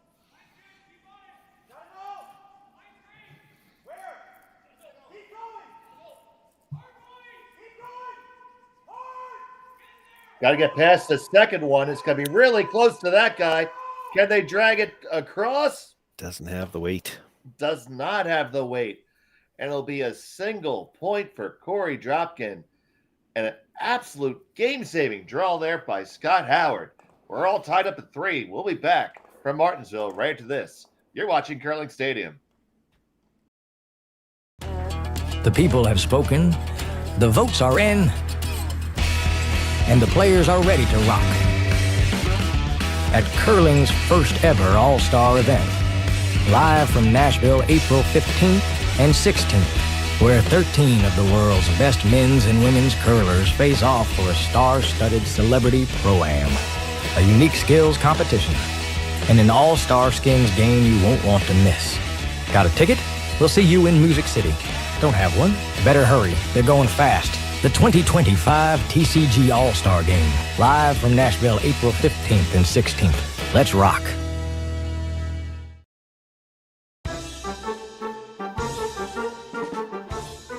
Hi there, Jim Hale for S3 Air Systems. Today we're going to talk about their new product, UFO Aeration. Here you can see the completed durable powder-coated steel frame construction and the large mega louver design that allows 4 times more airflow than traditional steel louver designs. Here I'm just bolting the stage halves together. You can see how the components lock together with just a counterclockwise twist for different aeration needs, where you can add and remove stages. Just remember that once there's grain in the bin, you can't change how many stages are in it. Please empty the bin before you change the number of stages.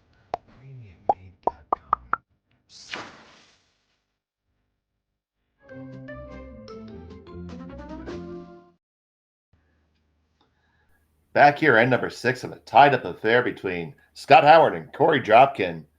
And let's take one more look at that great draw by Scott Howard.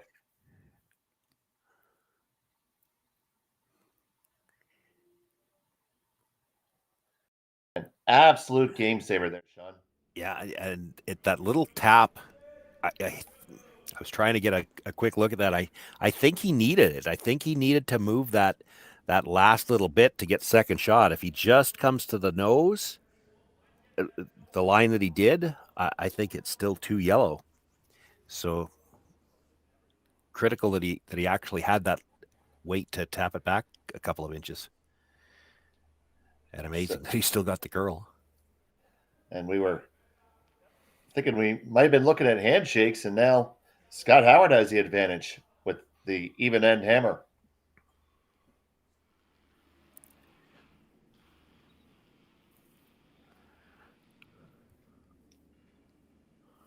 That one probably just a touch deeper than they would have liked. Yeah. Dropkin going to try to take advantage of that and freeze on into it.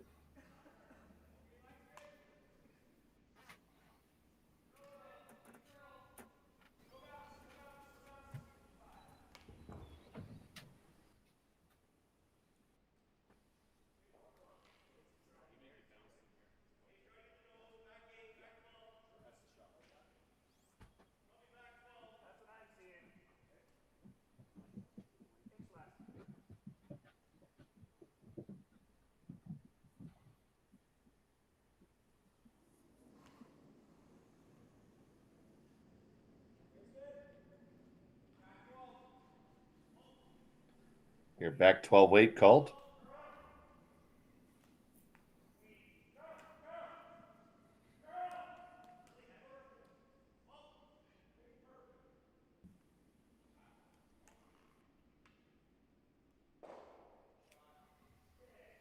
Unlocks the stone in the back. Does hang on. And leaves the angle on the 2 at the 4-foot that goes by that stone at the back 12-foot right now.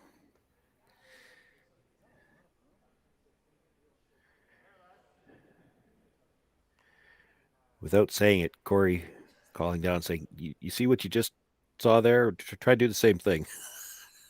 Tap theirs back and don't leave it lined up for it.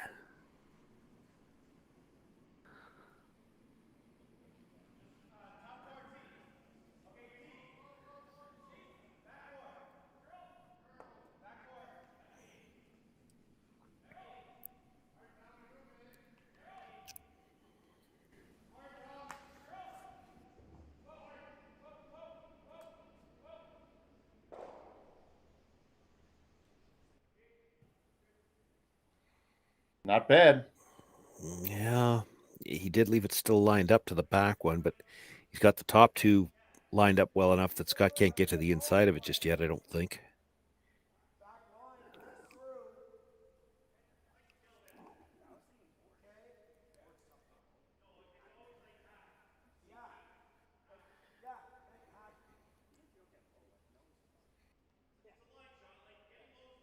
Kind of looks like the way they're lined up. If he hits it right on the nose with hack, the red comes back and gets the center line side of the yellow a little bit, rolls over, and that should leave, again, the 2 at the top lined up to go by it.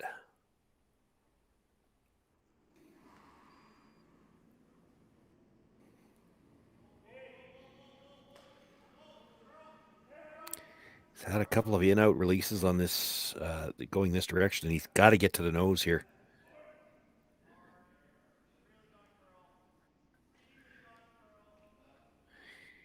Not getting to the nose. They do arrange the deck chairs a little bit. It's shot stone in the back for Scott Howard. Dropkin 2. 3-4 belonging to Howard.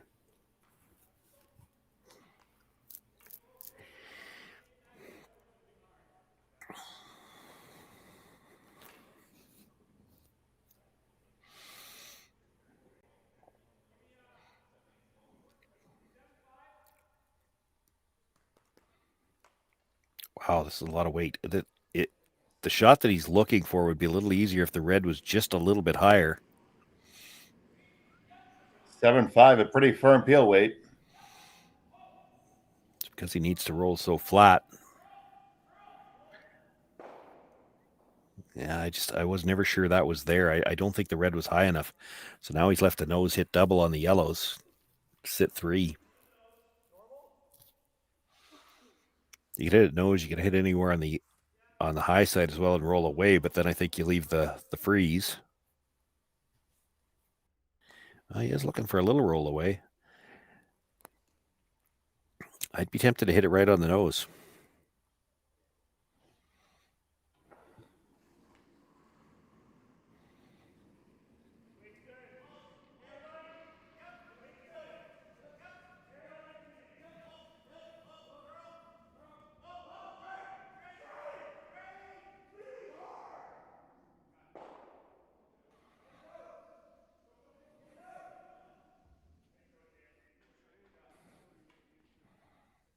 It's good. He got the nose hit.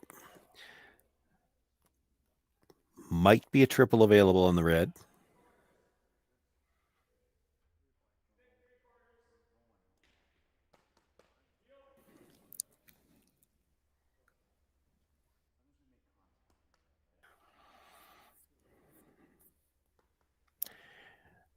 There is a yellow just off the rings at the back. It's going to be tough to get all 3 reds to go.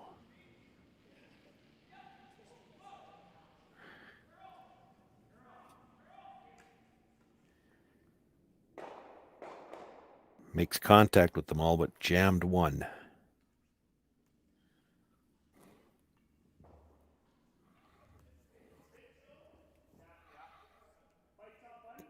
Can't leave the freeze, so you have to go around.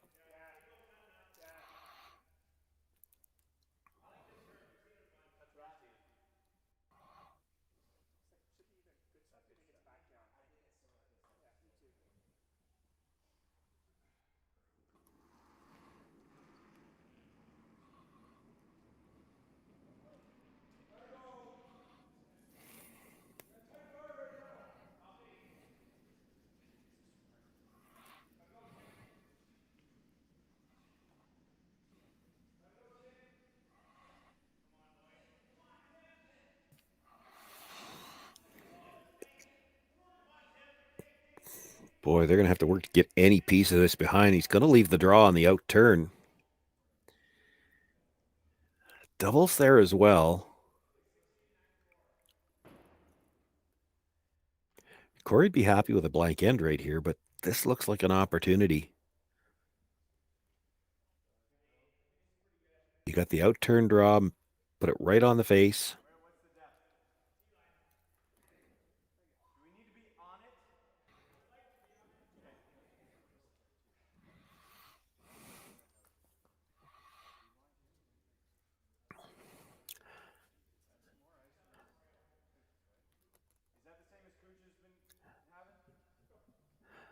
See what Tom Hal does.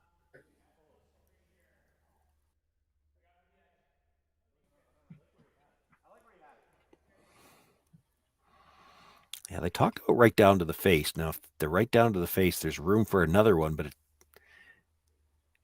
it's not looking good for scoring more than 1 for Scott Howard if you get into that position.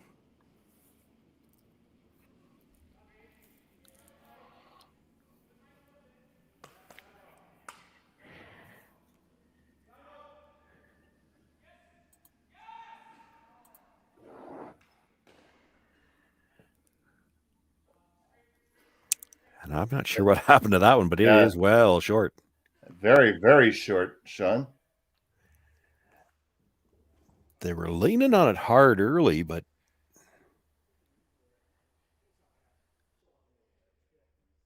just leaning on the brooms. I didn't see a lot of brush stroking. I don't know whether it was that light out of his hand or whether they think it picked. We are getting, into 6. It could be fudging down in the middle. I didn't really hear anything either from any of the players to indicate what they thought happened to that one.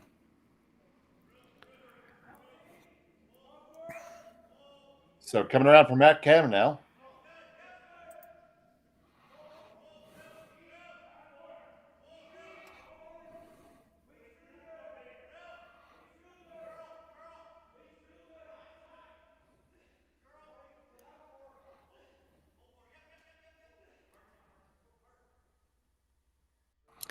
Well, and now you don't mind so much that you were short on the last one because it cuts off that other turn. What do? You're Korey Dropkin. You got to move something for sure. His first thought was to play the double, the one in the 12-foot to the one that was just thrown. And even if you make that and get them both out, and it's not guaranteed that you're getting them both out. Scott comes around again to the top of the button, and it still could be 3. So ideally, if you can walk down and place one, where are you putting it?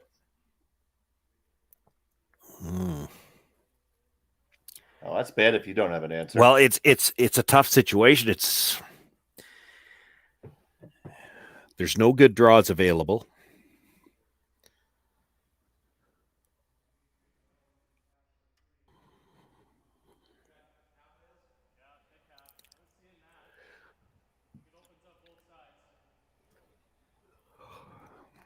Yeah, doesn't. Talking about a thick half on it.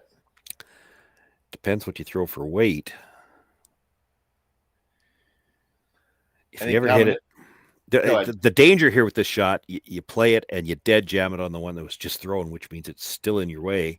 Scott lobs another one around, and you're probably looking at 4.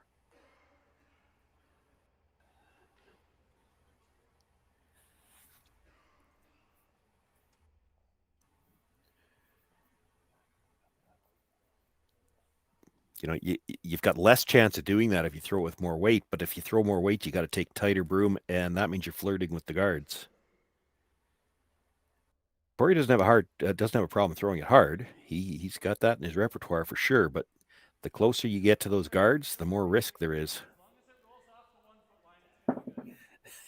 Yeah. That's the problem right there, is as long as it rolls off. Well, what if it dead stuffs, which it could do? Now, the harder you throw it, the less likely that is, because it'll get some action. But again, the harder you throw it, you have to start closer to those guards. You're not going to get any curl.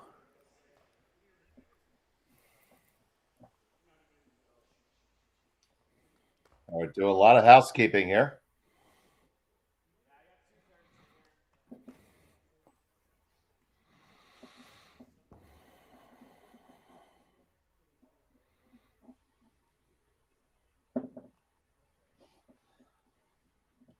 This is going to come with some pace for sure.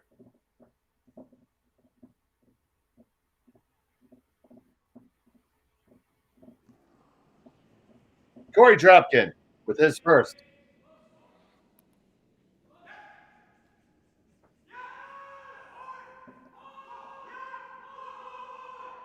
Very tight to the guard. They get the double and make it. Big shot from Korey there. Yeah, not out of trouble yet. That's all he could do with that one. You see this one, they basically hit everything they could see. And really had to. I mean, even with that weight, if it doesn't take that big spin. So if you hit that a little bit thinner, I don't know if it leaves the rings. Still, Scott Howard gets to the top button here, and you're still facing the same problem. How do you even get second shot to try not to give him a draw for 3? Potentially ask Scott Howard to throw a miracle draw for you.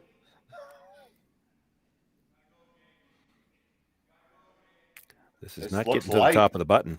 This is light indeed. And on the guards. Ooh, that's a big miss. Well, and it probably takes away the out-turn draw now. If you can make this in-turn freeze, you might be looking at a steal all of a sudden. You might, yeah. You don't even want to be right to it. 3 inches of air between the two of them probably means that Scott can't move it far enough to be shot rock. If you're right down to it, I think you're just behind the tee line.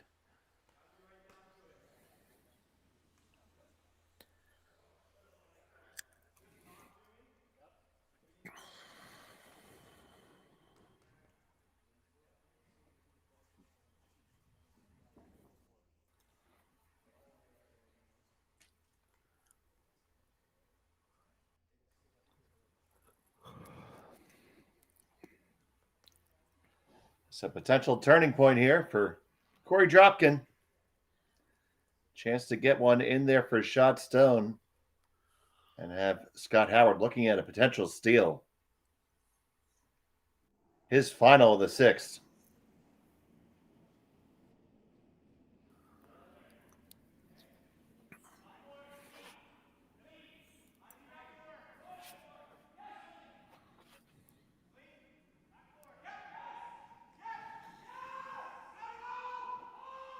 Got to go hard. This is jumping on him. Got to get past the guard. He can never wreck. They squeeze it by till we had the weight to get there. Oh, what a big scrub by the boys to get it there. Shot stone. Korey Dropkin.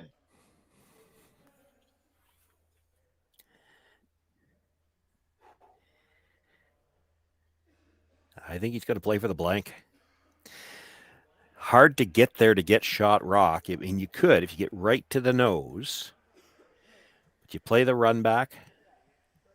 Because of the angle it's coming in from, the yellow-red should both go. And if you're fortunate, you spill the raised stone as well. And we could be looking at a blank here. We got back-to-back ends with incredible draws by the skips. That one was brushers all day. Scott Howard, final stone of event number 6. Looking to blank his way out of this. There's a way you could make contact with this and still give up one. Back and forth. We're on it. Move it. And it'll be a single point for Scott Howard. And they take a 4-3 lead. We'll be back in a moment from Martensville. Right after this, you're watching Curling Stadium. Stronger agronomics. Better returns. Greater peace of mind. From pre-seed to post-harvest, you can count on the Victory Canola program to keep you and your farm ahead of the curve. Grow with us at victorycanola.com. Welcome to the rockshop.net, the official store for the Grand Slam of curling. Whether you're looking for the best hats, stylish clothing, fun toys, or unique accessories, the Rock Shop has it all. Shop online anytime at therockshop.net for exclusive Grand Slam of curling gear, or come see us in person at your next event. Therockshop.net, where fans find their favorite curling gear.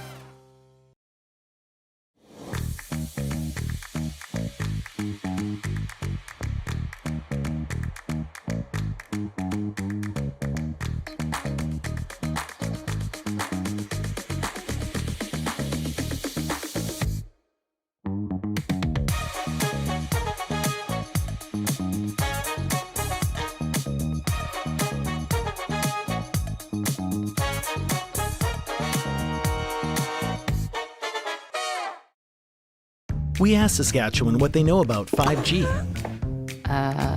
More speed, more innovation. It's going to make our lives a whole heck of a lot easier. This is what 5G looks like. Better, faster. Sounds like one more G. Sounds pretty good.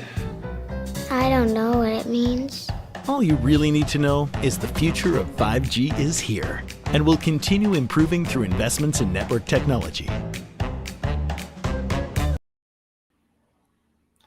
Back in Martensville, Korey Dropkin has the hammer here. First stone of the end by Tim March was hogged.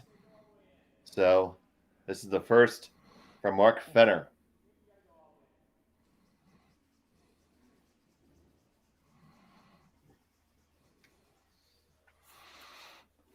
And this is going to just nibble the rings. And that's just about as horrible. It's a rock where Scott could play the hit on it now. Scott doesn't really want to see a blank here. Could throw another attempt at a guard.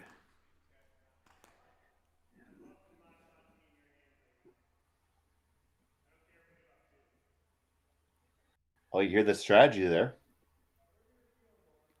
The front end wants Scott to have the hammer in the eighth, even if they give up 2 now. Yeah, well, we talked about this in the semifinal. You don't see teams think about this very often, but if you want the hammer, you have to be prepared to risk giving up 2 here. A single point on the board either way is great for Scott Howard. But if their preference going home would be to have the hammer, then you have to be willing to risk giving up 2 here, because you can't let them have a blank end.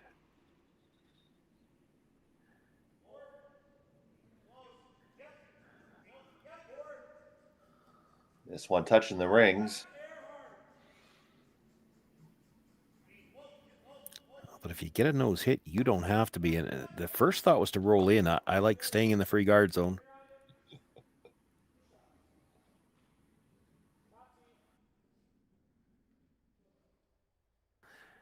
Just because that rock stayed out of the rings, it's going to make a blank end. I mean, there's a lot of rocks to come. Things can change, but for now, it's making a blank end look tougher.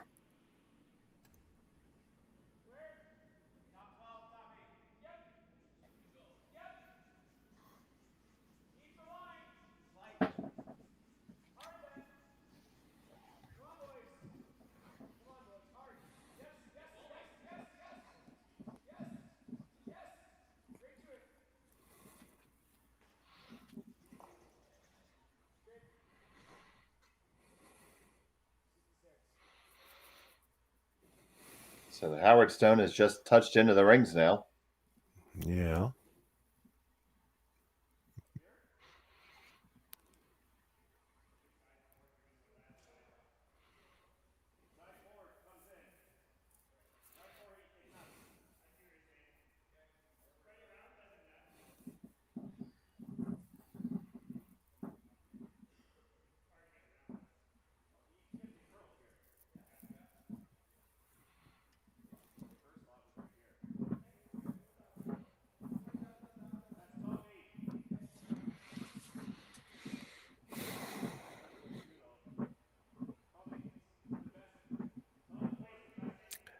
It's a tough spot right now for the Howard team. You know that Korey Dropkin's likely going to be playing some hits. I figure he's probably wanting the hammer coming home.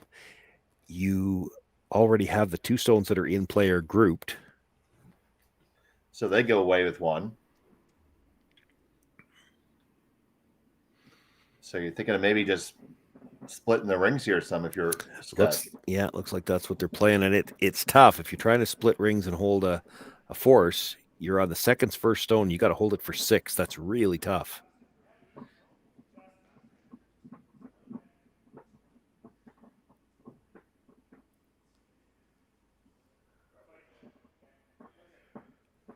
So they do lie the 2. Now, what does Dropkin do here? Well, I'm thinking the nose hit on the yellow's got to be close to coming over there.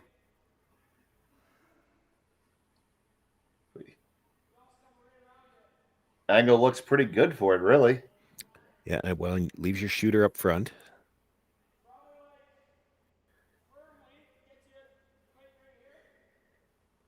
He's trying it the other way. Just roll the shooter across and maybe get a biter out of the raised stone.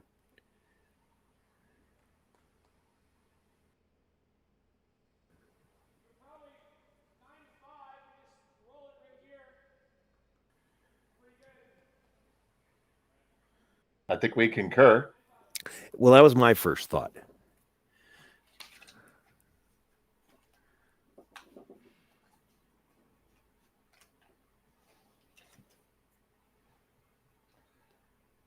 So here's Andrew Stapera.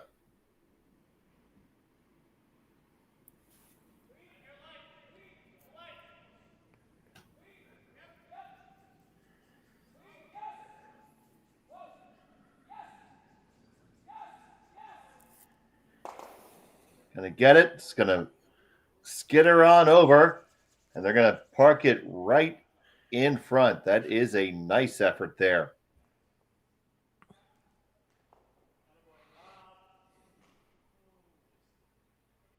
And the blank is very much in play now. Blank is in play. If it's back to the other side where Korey Dropkin can decide if he'd rather be one up, and there are teams that would prefer the lead at any time. He's going to have an opportunity to play offense on his next shot if he really wants to score two. He can come around their own corner guard.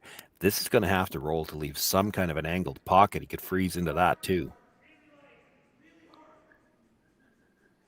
They say this is really down weight.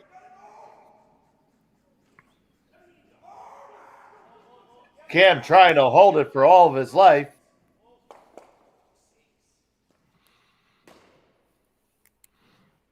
Not happy with that one.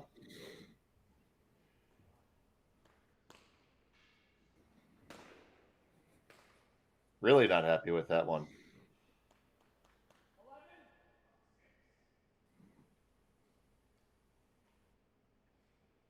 So, nose hit here for Stapera.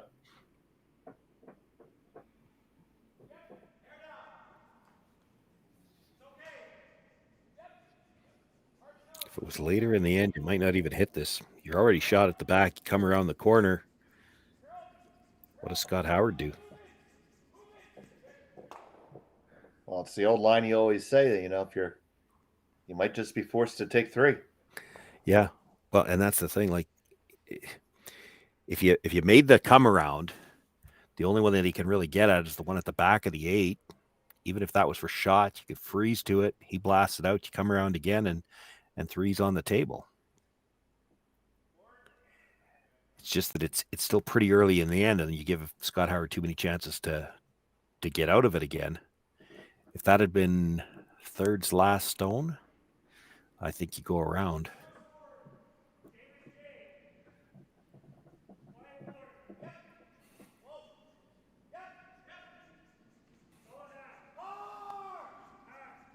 It's on the way for Matt Cam.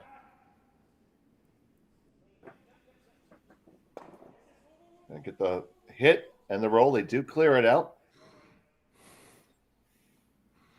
Chance to hit this and roll underneath your own corner here. Yeah, I think you're going the other way. If by the time you get behind the corner, you'd be pretty close to behind the tee line, and then it's one freeze away from taking the end away.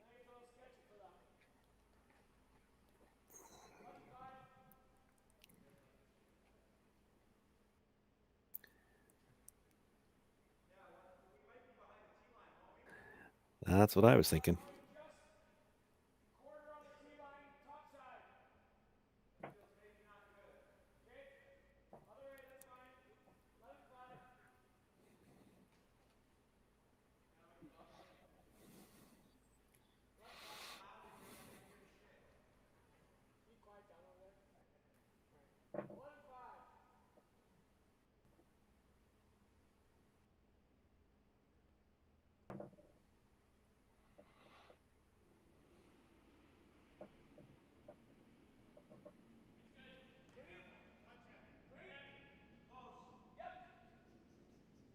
Here's Hal.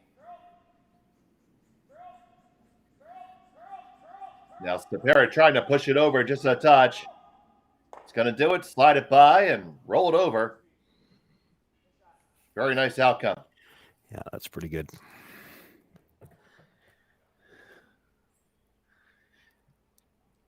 Scott will look to roll back in front of the Yellowstone, and after the exchange of hits and rolls, it'll be a little tighter to the yellow one this time if he makes the roll right in front of it.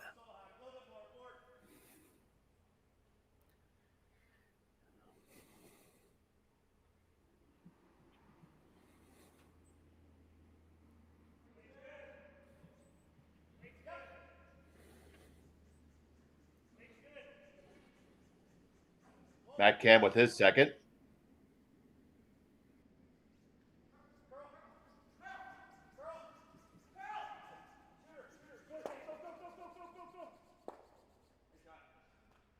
It's close to in front. It's going to force Korey to go the other way, most likely.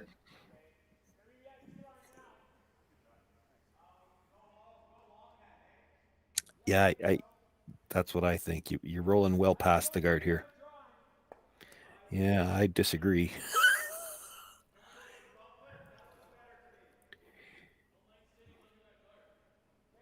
You roll dead behind the guard, behind the tee line. He's drawn all day.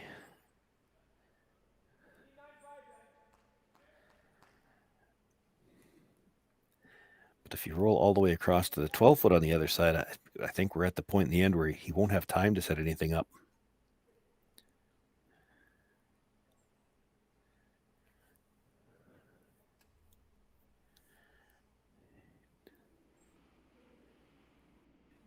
The second from Tom Howe.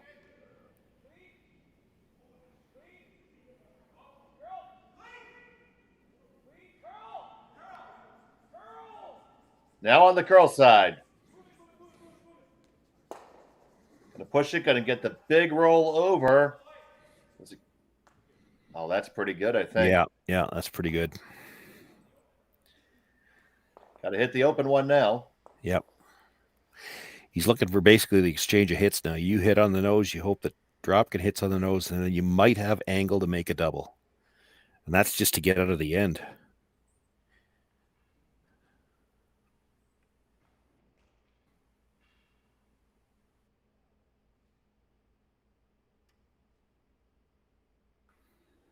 Here's the first from Scott Howard. And number 7. And, we talked about it early in the end, though, too. If he wants the hammer coming home, he always had to be prepared to risk giving up 2. He can't risk giving up 3. And the nose. Korey will try to roll away a little bit to make the double exceedingly difficult.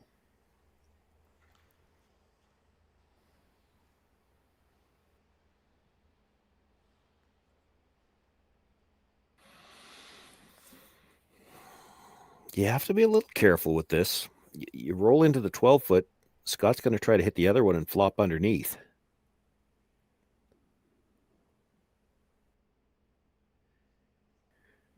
Which he might do anyway.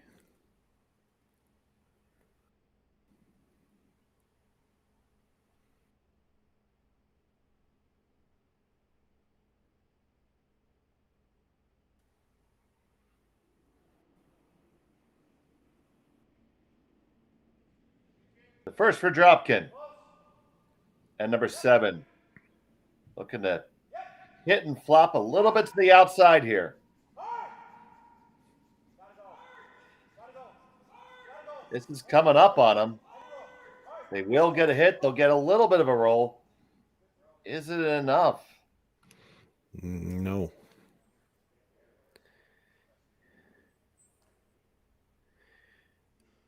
And if Scott makes the double, I think he's dead buried. Even if he doesn't kick the second one all the way out, if he just gets into the side of it and just nudges it, he's still dead buried.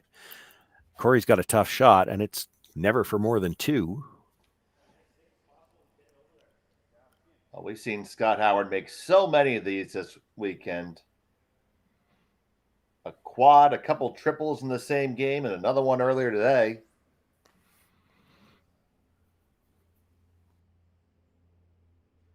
Try to dial up one more.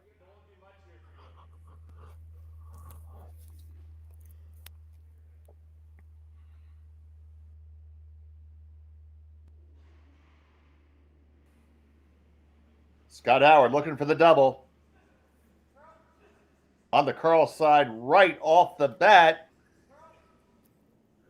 This is going to catch too much of it. It's going to be an open hit for 2 for Korey Dropkin.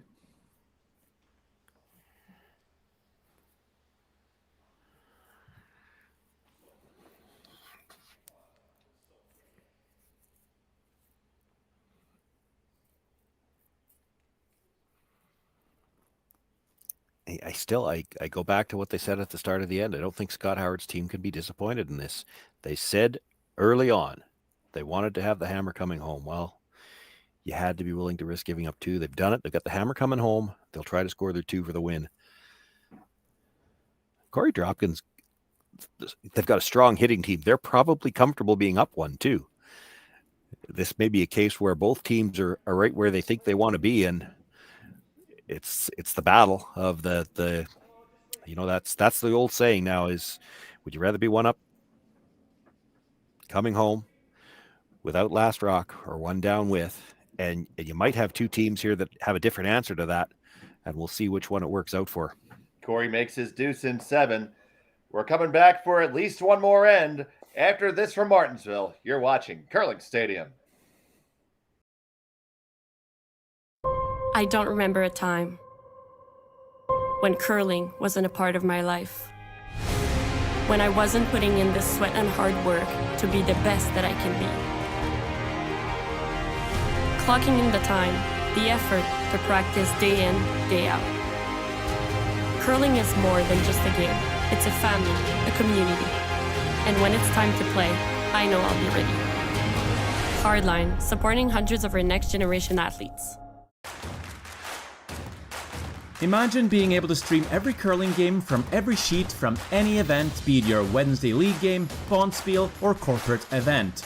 Curling Stadium offers an all-inclusive streaming solution featuring high-quality cameras, ease of use, great reliability, and minimal installation. Offering your sponsors customizable ad space on your streamed curling games and being able to sell video packages to your corporate events for increased revenue. With Curling Stadium, you can stream to any device, be it your mobile phone, tablet, or computer. Push the feed to your desired platform, be it Facebook, YouTube, or any other social media. Curling Stadium is simply the way forward. Where it's commonplace in other sports to televise every game, we want to do the same. Curling is a global sport, and it's time it gets the coverage it needs. Make your curling club the next Curling Stadium. Saskatchewan, you know SaskTel because we're everywhere. Because being everywhere keeps us connected to you. With SaskTel sponsorships, we get to be part of your community. We're here with you, and we're here for you. It's easy to get started. All you need to do is apply. SaskTel cares. Always has, always will. To apply for sponsorship, visit sastel.com/sponsorships.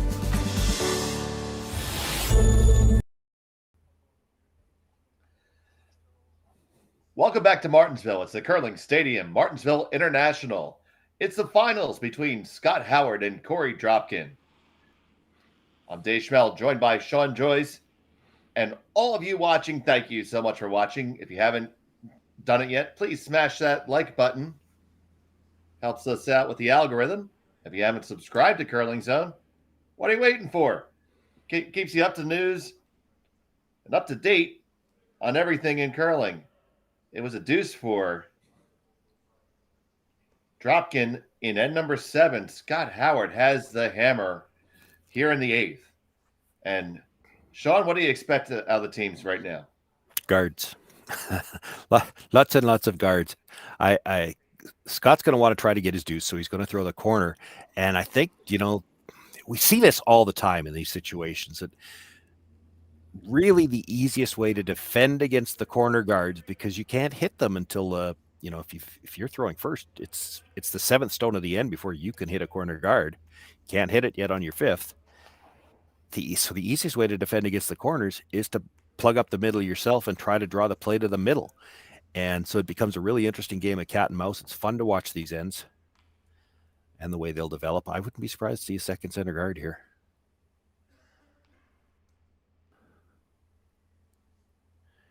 Oh, we missed seeing where he was pointing.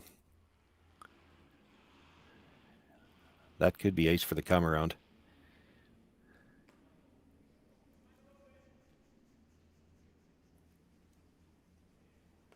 On the way for Mark Fenner.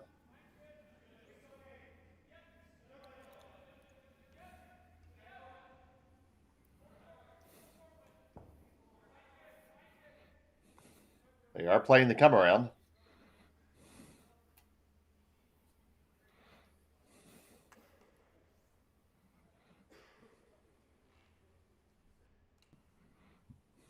And they made it. Yes.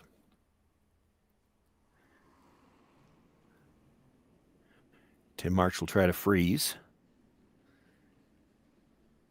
Depending on how well it's made. Korey Dropkin's going to have to bring another rock to the center line somehow.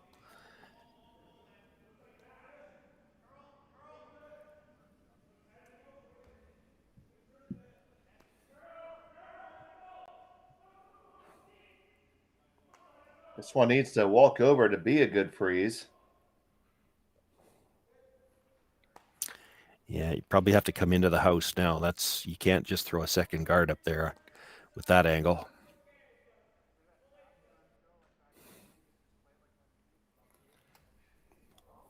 So looking to freeze to the inside of this stone that was just thrown is Andrew Stepera.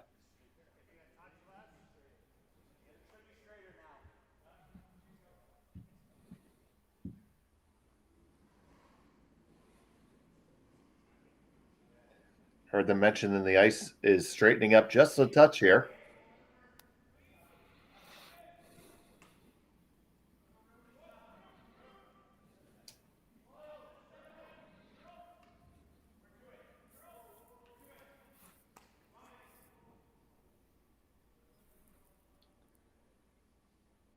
Right to it. Do they get the angle they want? Probably not. No, that needed to curl a ton.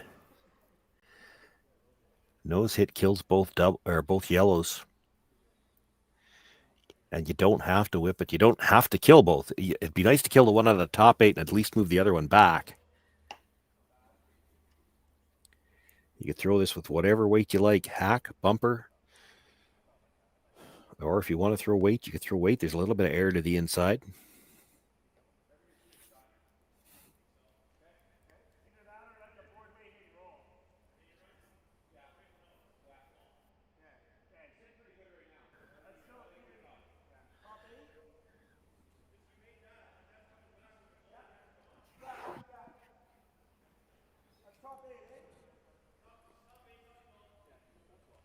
He's actually happy enough with the angles there right now. He's just going to freeze this.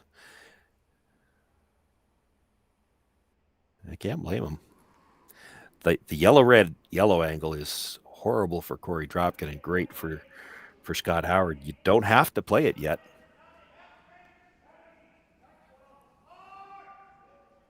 You saw what he was gesturing. He said, we've always got the run through as long as we make this freeze. This is a long ways out there too, though. This is going to have to come behind now. Yeah, this is plan, I don't know, B is probably not far enough down the alphabet. Plan E or so. It's not bad. It works. Korey has to do something with those rocks at the top because the angle is just horrible for him.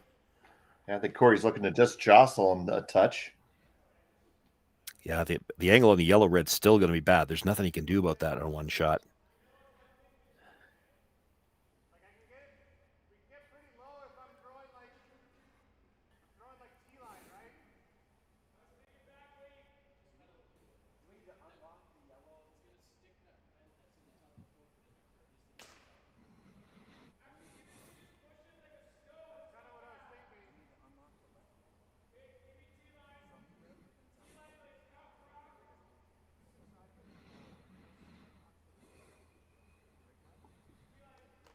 So here's some good discussion here. Just throwing T-line weight at it.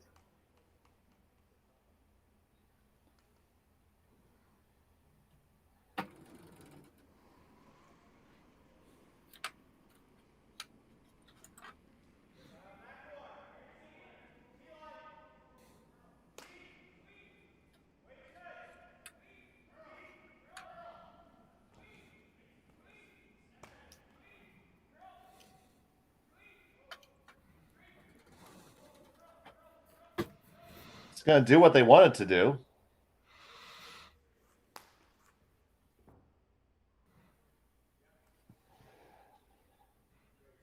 So we change the angles a little bit. Do we change them enough, Shawn? Probably not. Because if you run the yellow guard straight back now, you can probably lose the Howard stone. Yeah, you're losing at least one yellow with it, maybe two. Keep in mind that stone at the back of the 8-foot could still end up on the scoreboard for the winning point. It's another shot for who we had, Jason Cam here, still to get, if he get into the pocket that was just formed in that yellow red, he's still got a good angle onto that shot stone. And really 2 red stones that Korey Dropkin's going to have a hard time moving. Well, the last one didn't curl. This one's going sideways. Will they hold the angle that they want? They can chisel and still chisel get off. it. Yeah. That's not horrible. It's a little farther over to the left as we look at it than they would have liked. But, you know, Korey can't do a lot of great things with that stone.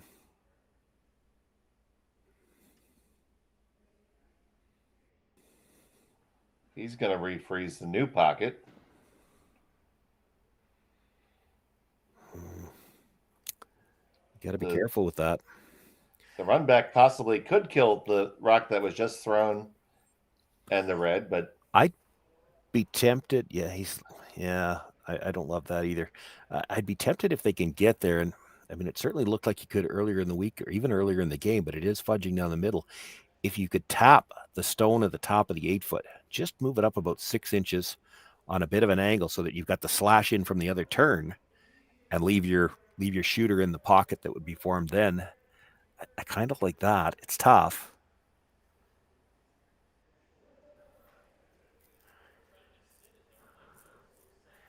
I'm not sure just freezing the pocket does him any good because it might leave the slash on the red. Slash the red into the yellow-red combination and kill shot stone. well, we missed at least one joke. They're yucking it up back there.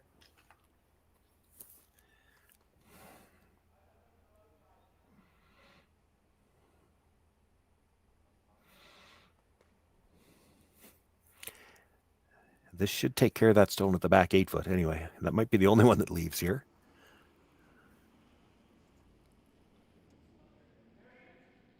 Probably a pretty good result if it goes. Here's Tom Hell.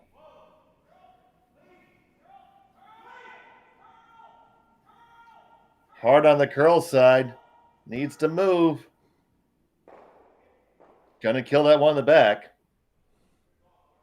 Leaves a lonely one on the button.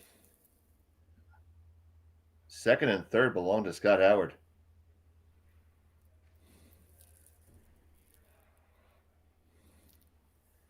It probably got better. Yeah.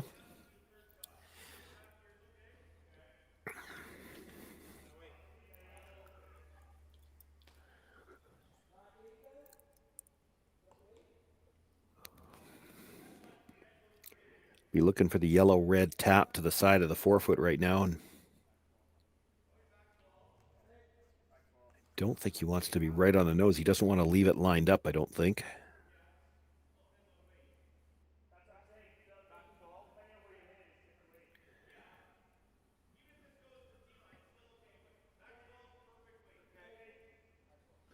So I said back 12 weight. Yeah, you lose a little bit with each of the transfers. You're playing a double tap. Plus, I don't think he's trying to be right on the nose, so he needs close to back 12 to get this to the tee line, because there's 2 rocks that have to move.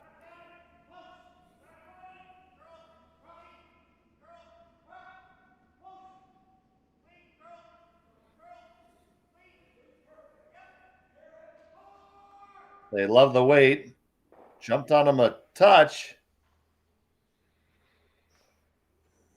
Well, maybe a little farther back than they would have liked, but it's still third shot.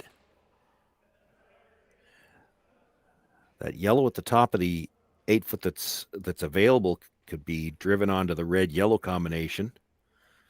So hard for Korey to leave it alone.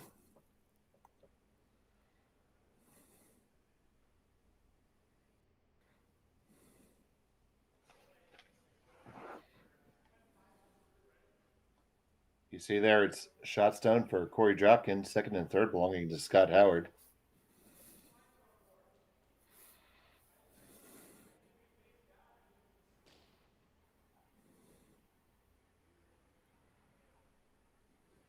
How do you like that option? Well, it might be all he's got right now. The problem is that whatever you make up there, you can't really roll very far with your shooter. And we're at the point in the end where Scott Howard's probably going to have to play the yellow onto the red yellow with the next one. And that's the problem. You can't, there's nothing Korey can do to really roll away so that that's not an option for Scott Howard. So you probably have to hit this pretty close to right on the nose. If you can't hit it on the outside, or you'll do it for him. If you're to the inside of the yellow, you probably roll over and change the angle on the red yellow at the top of the 8 foot. And right now, I think Korey Dropkin likes that angle because that's something he could use later on. So this is pretty much a nose hit. Have it come straight back, catch the red at the back of the 8 foot, roll to the back of the 4 foot somewhere.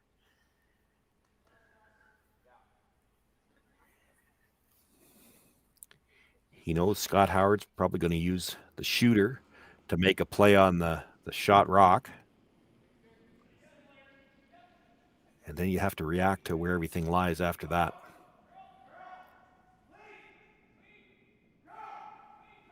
Back and forth. It must be pretty close.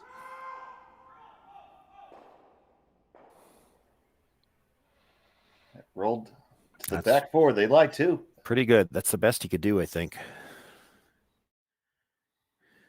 Take another look at it, Shawn.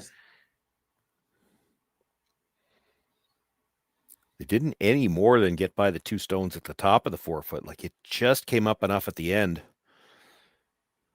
If that rubs that at all, it can only help Scott Howard. You even got to see Korey Dropkin exhibit his gazelle-like jumping ability.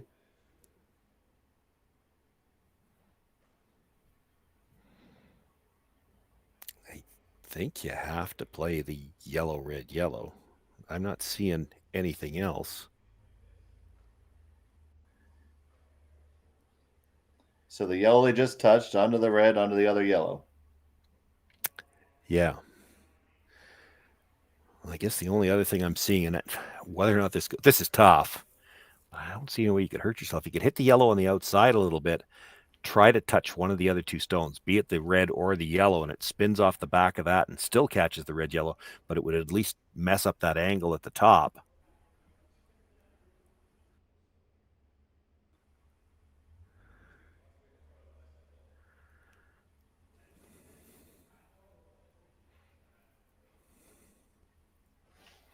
Really tough choice to make right here. Well, and the other question is, if you're playing this, how much weight are you playing with? Because you don't have a way to get the stone out of the back of the 4 foot. So if you play the yellow, red, yellow combination, you have to try to keep something around for an in-off, either the raised stone or the stone that's at the top of the button now.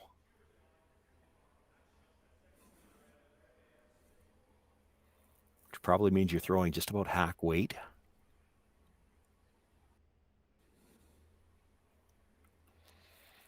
Because the redstone's still not going to be shot rock after you throw this. I don't think. I don't think it spins in enough. Yeah, I don't see a world where that happens.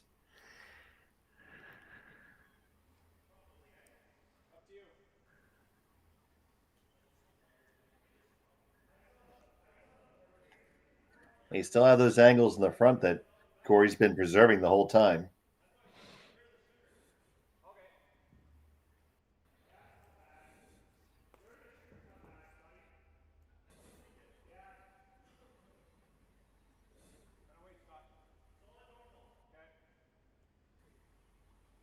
Solid normal weight you just heard. Yeah, he's trying to get rid of the yellows and just roll the shooter over enough to maybe give an opportunity to slash it onto the one at the back, I think. I think that's what they're looking at. He's got to roll a good foot for that anyway. He's got to roll far enough to give himself room to slash it by the red. On the way for Matt Cam. March, he tried to push it over. Now back to Cam. Make contact. That was still a whole bunch of yellow racks. That was one of the options I talked about. Could you touch one of those 2 in the middle? And you couldn't have touched. I mean, he touched that as clean as you could. Picked the yellow clean sideways, came back, touched the shot, second shot. And when the dust clears, he's got second at the top of the 4 foot. The angles now aren't as good for Korey Dropkin because that red is lined up to the yellow. They're thinking about just drawing the lid now. Well, that's scary too. You ever leave a double, you lose. And my advice would be to not leave a double in that case. Well, easier said than done.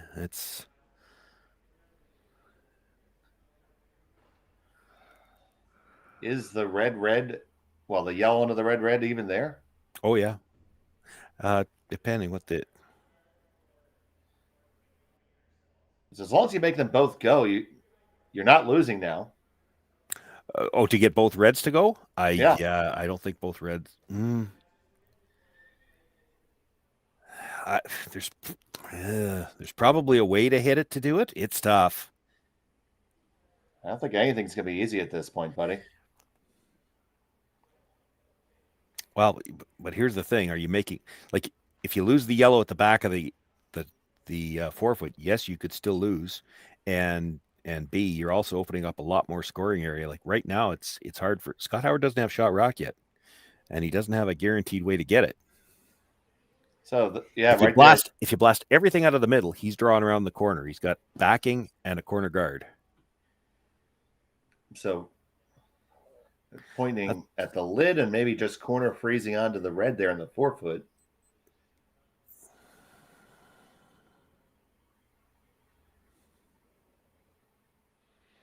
I don't mind that, honestly, the corner freeze.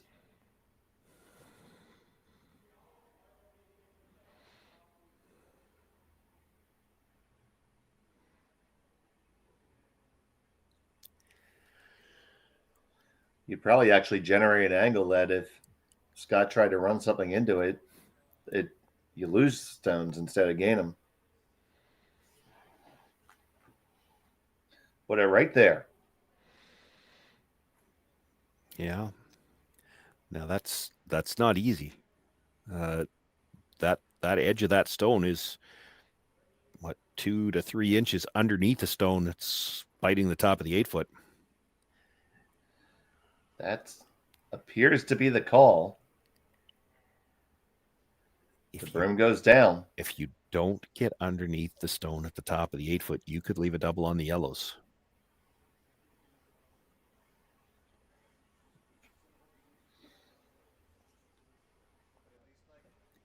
If you come behind the red stone, you could leave a double on the yellows. You're not playing with a lot of space here. Well, if you joined us, thank you. And we've been treated to a good one this evening from Martensville. Scott Howard trying to generate a score for the win.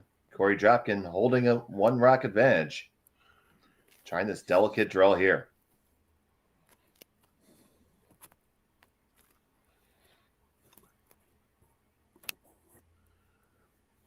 His first of 2 here in end number 8.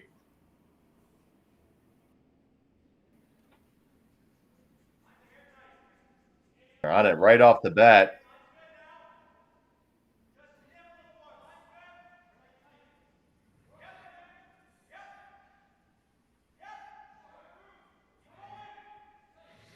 Fenner and Stafera. Got to drag it there.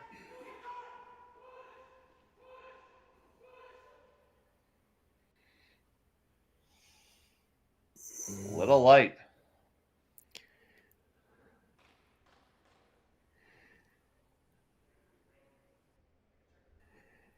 Yeah, I think he gets away with it there. Okay, explain to the class, Shawn. Well, it's high enough up that I don't think he can drive it by. Okay, so somebody tripped over the rock coming by. I don't think he can drive it by the red and catch the back one. I mean, if it was the last shot of the game, it was all you had, you maybe would give it a try, but it's very tough. Like if he's on that line 2 feet deeper, there's a double on the yellows.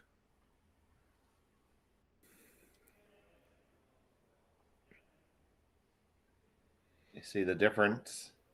All the people out there, the patrons are very intently watching the conclusion here.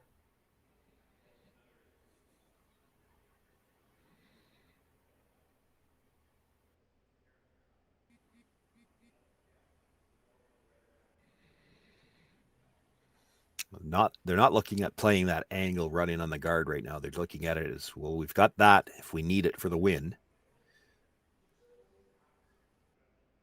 So can he set something up on the other side? If you know you've got two shots, you can't take both of them away.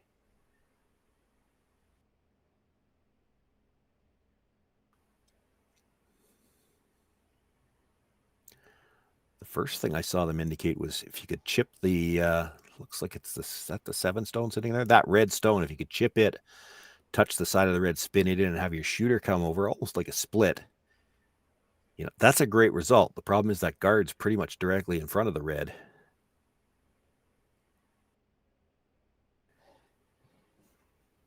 Those kinds of shots have been available all weekend long, but as you get into the later ends, when you're trying to draw that close to center, there's been some fudging. And you saw the Korey's last shot came up well short of what they had intended. And that could catch Scott here too. He's looking at coming a little bit wider and try to get past his own at the top of the 4 foot and maybe leave angle.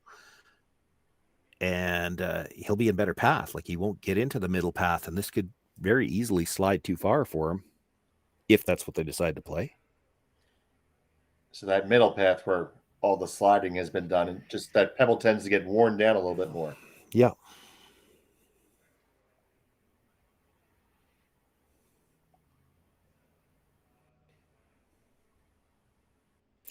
Would you ever play the double tap right now? Yellow onto red onto red. They're lined up to go straight back. Well, if you throw it at a shot your opponent can't make, but then do you get enough of a look at that Yellowstone that was just thrown to kill them both? Well, no, I don't. It depends. I guess it depends how much separation you end up on the two of them when you play the tap back.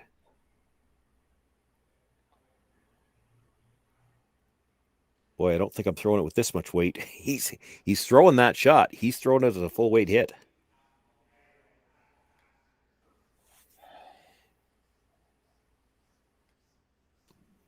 Yellow onto red onto yellow at the back of the 4 foot. He could sit too if he absolutely sticks it.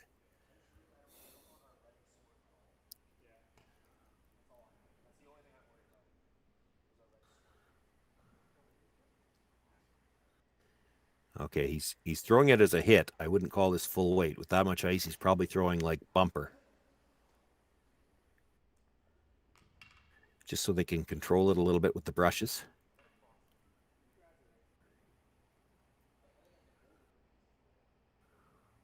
Scott Howard with an absolutely crucial shot here. His first of 2 in the 8th.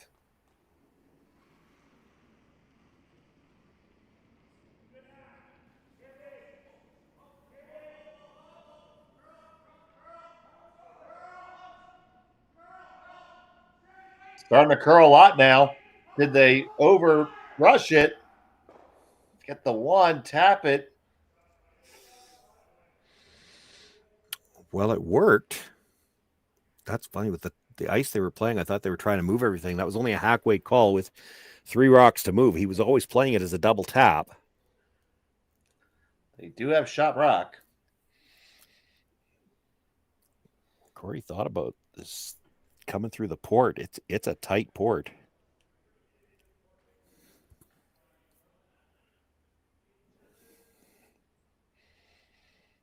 You're going to lose the back yellow, but if you make the roll underneath, you'll be fine. If you hit it on the nose, you're losing the back yellow, and then Scott comes through the port for the win.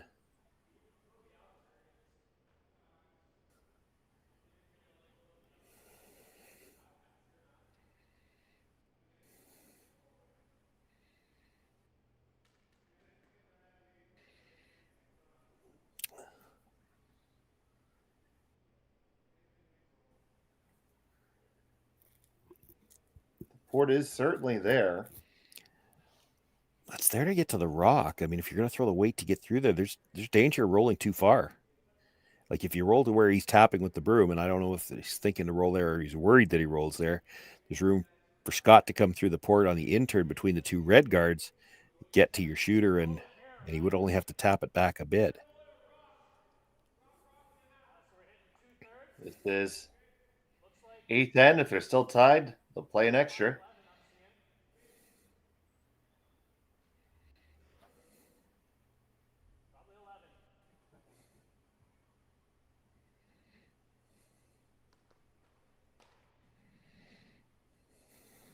He's going to take it on.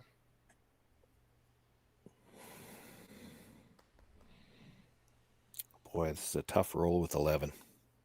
You got to make sure you're by the red one at the top of the 4-foot. That means you're only hitting maybe an inch off the nose and still trying to roll a little more than a rock's width.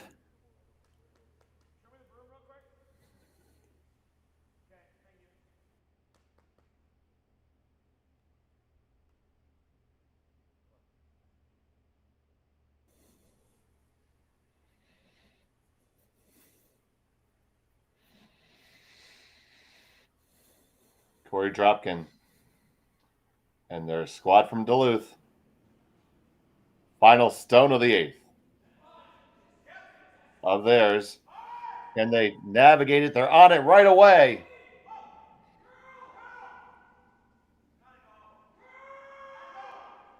Can it get through the hole? It does. Actually, I don't think it did. I think it touched the other rock. Might have whiskered it just a skosh. Well, and he leaves himself right in the hole. Yep. Scott Howard's got the nose hit. See if we can catch this on the replay. I thought he was looking good for the roll, and then I think it rubbed and redirected right into that stone. Oh, it did just touch it just a hair. And that's why he didn't get the roll. That little bit of a rub directed it right into the red stone and not able to get the roll. And so Scott Howard has the chance for the nose hit. So Scott Howard, facing one, needs to make the nose takeout and stick for the win. Well, I'm going to go out on a limb and say we're not playing an extra end, because I don't see how he can only score one. He's either getting two or he's not making it through the board. There's no way to roll out.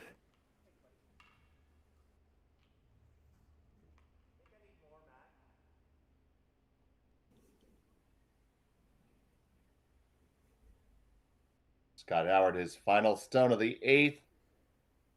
Got to be through the port for the win.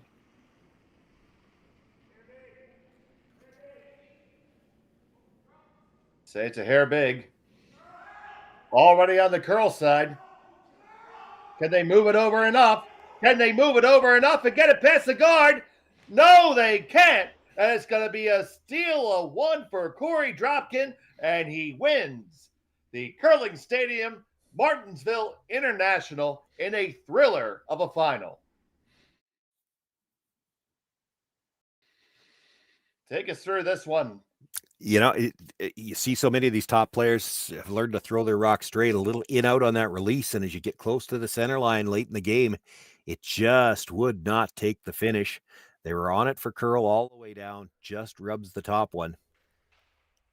He might have been a little spooked by it too. You heard him just before he threw it say he needed a little more. So, he was probably envisioning that rock curling. That might have contributed to the little in out on the release. Whenever you think the rock's going to curl, you'll tend to do that. That rock just stayed right there for him. My goodness, what a treat of a game to watch. And it is Korey Dropkin from the USA winning this tournament. And a big weekend for them. And they played great games all along, really, Shawn. Yeah, they did. I didn't have a chance to see them through the preliminary round, but their last draw, the preliminary, they were 2-1. They knew their draw to the button wasn't very good, so it was a must-win game, and they had a strong game against a team that was in contention for the playoffs as well. And then today, they were a powerhouse. They didn't have last rock in the first end in a single game. They stole the control point early in every game. They made so many digs around guards today. I think I only saw them miss one all day, but they made, I don't know, it had to be at least a dozen. Like they were on. They knew the ice. They knew the weight. They had a great day, great game, great bonspiel. Well, that'll do it here from Martensville. For Shawn, Joyce, Matt Hone on our production, Kai in our London, Ontario studios, thank you so much for watching Curling Stadium. Have a great evening. We asked Saskatchewan what they know about 5G.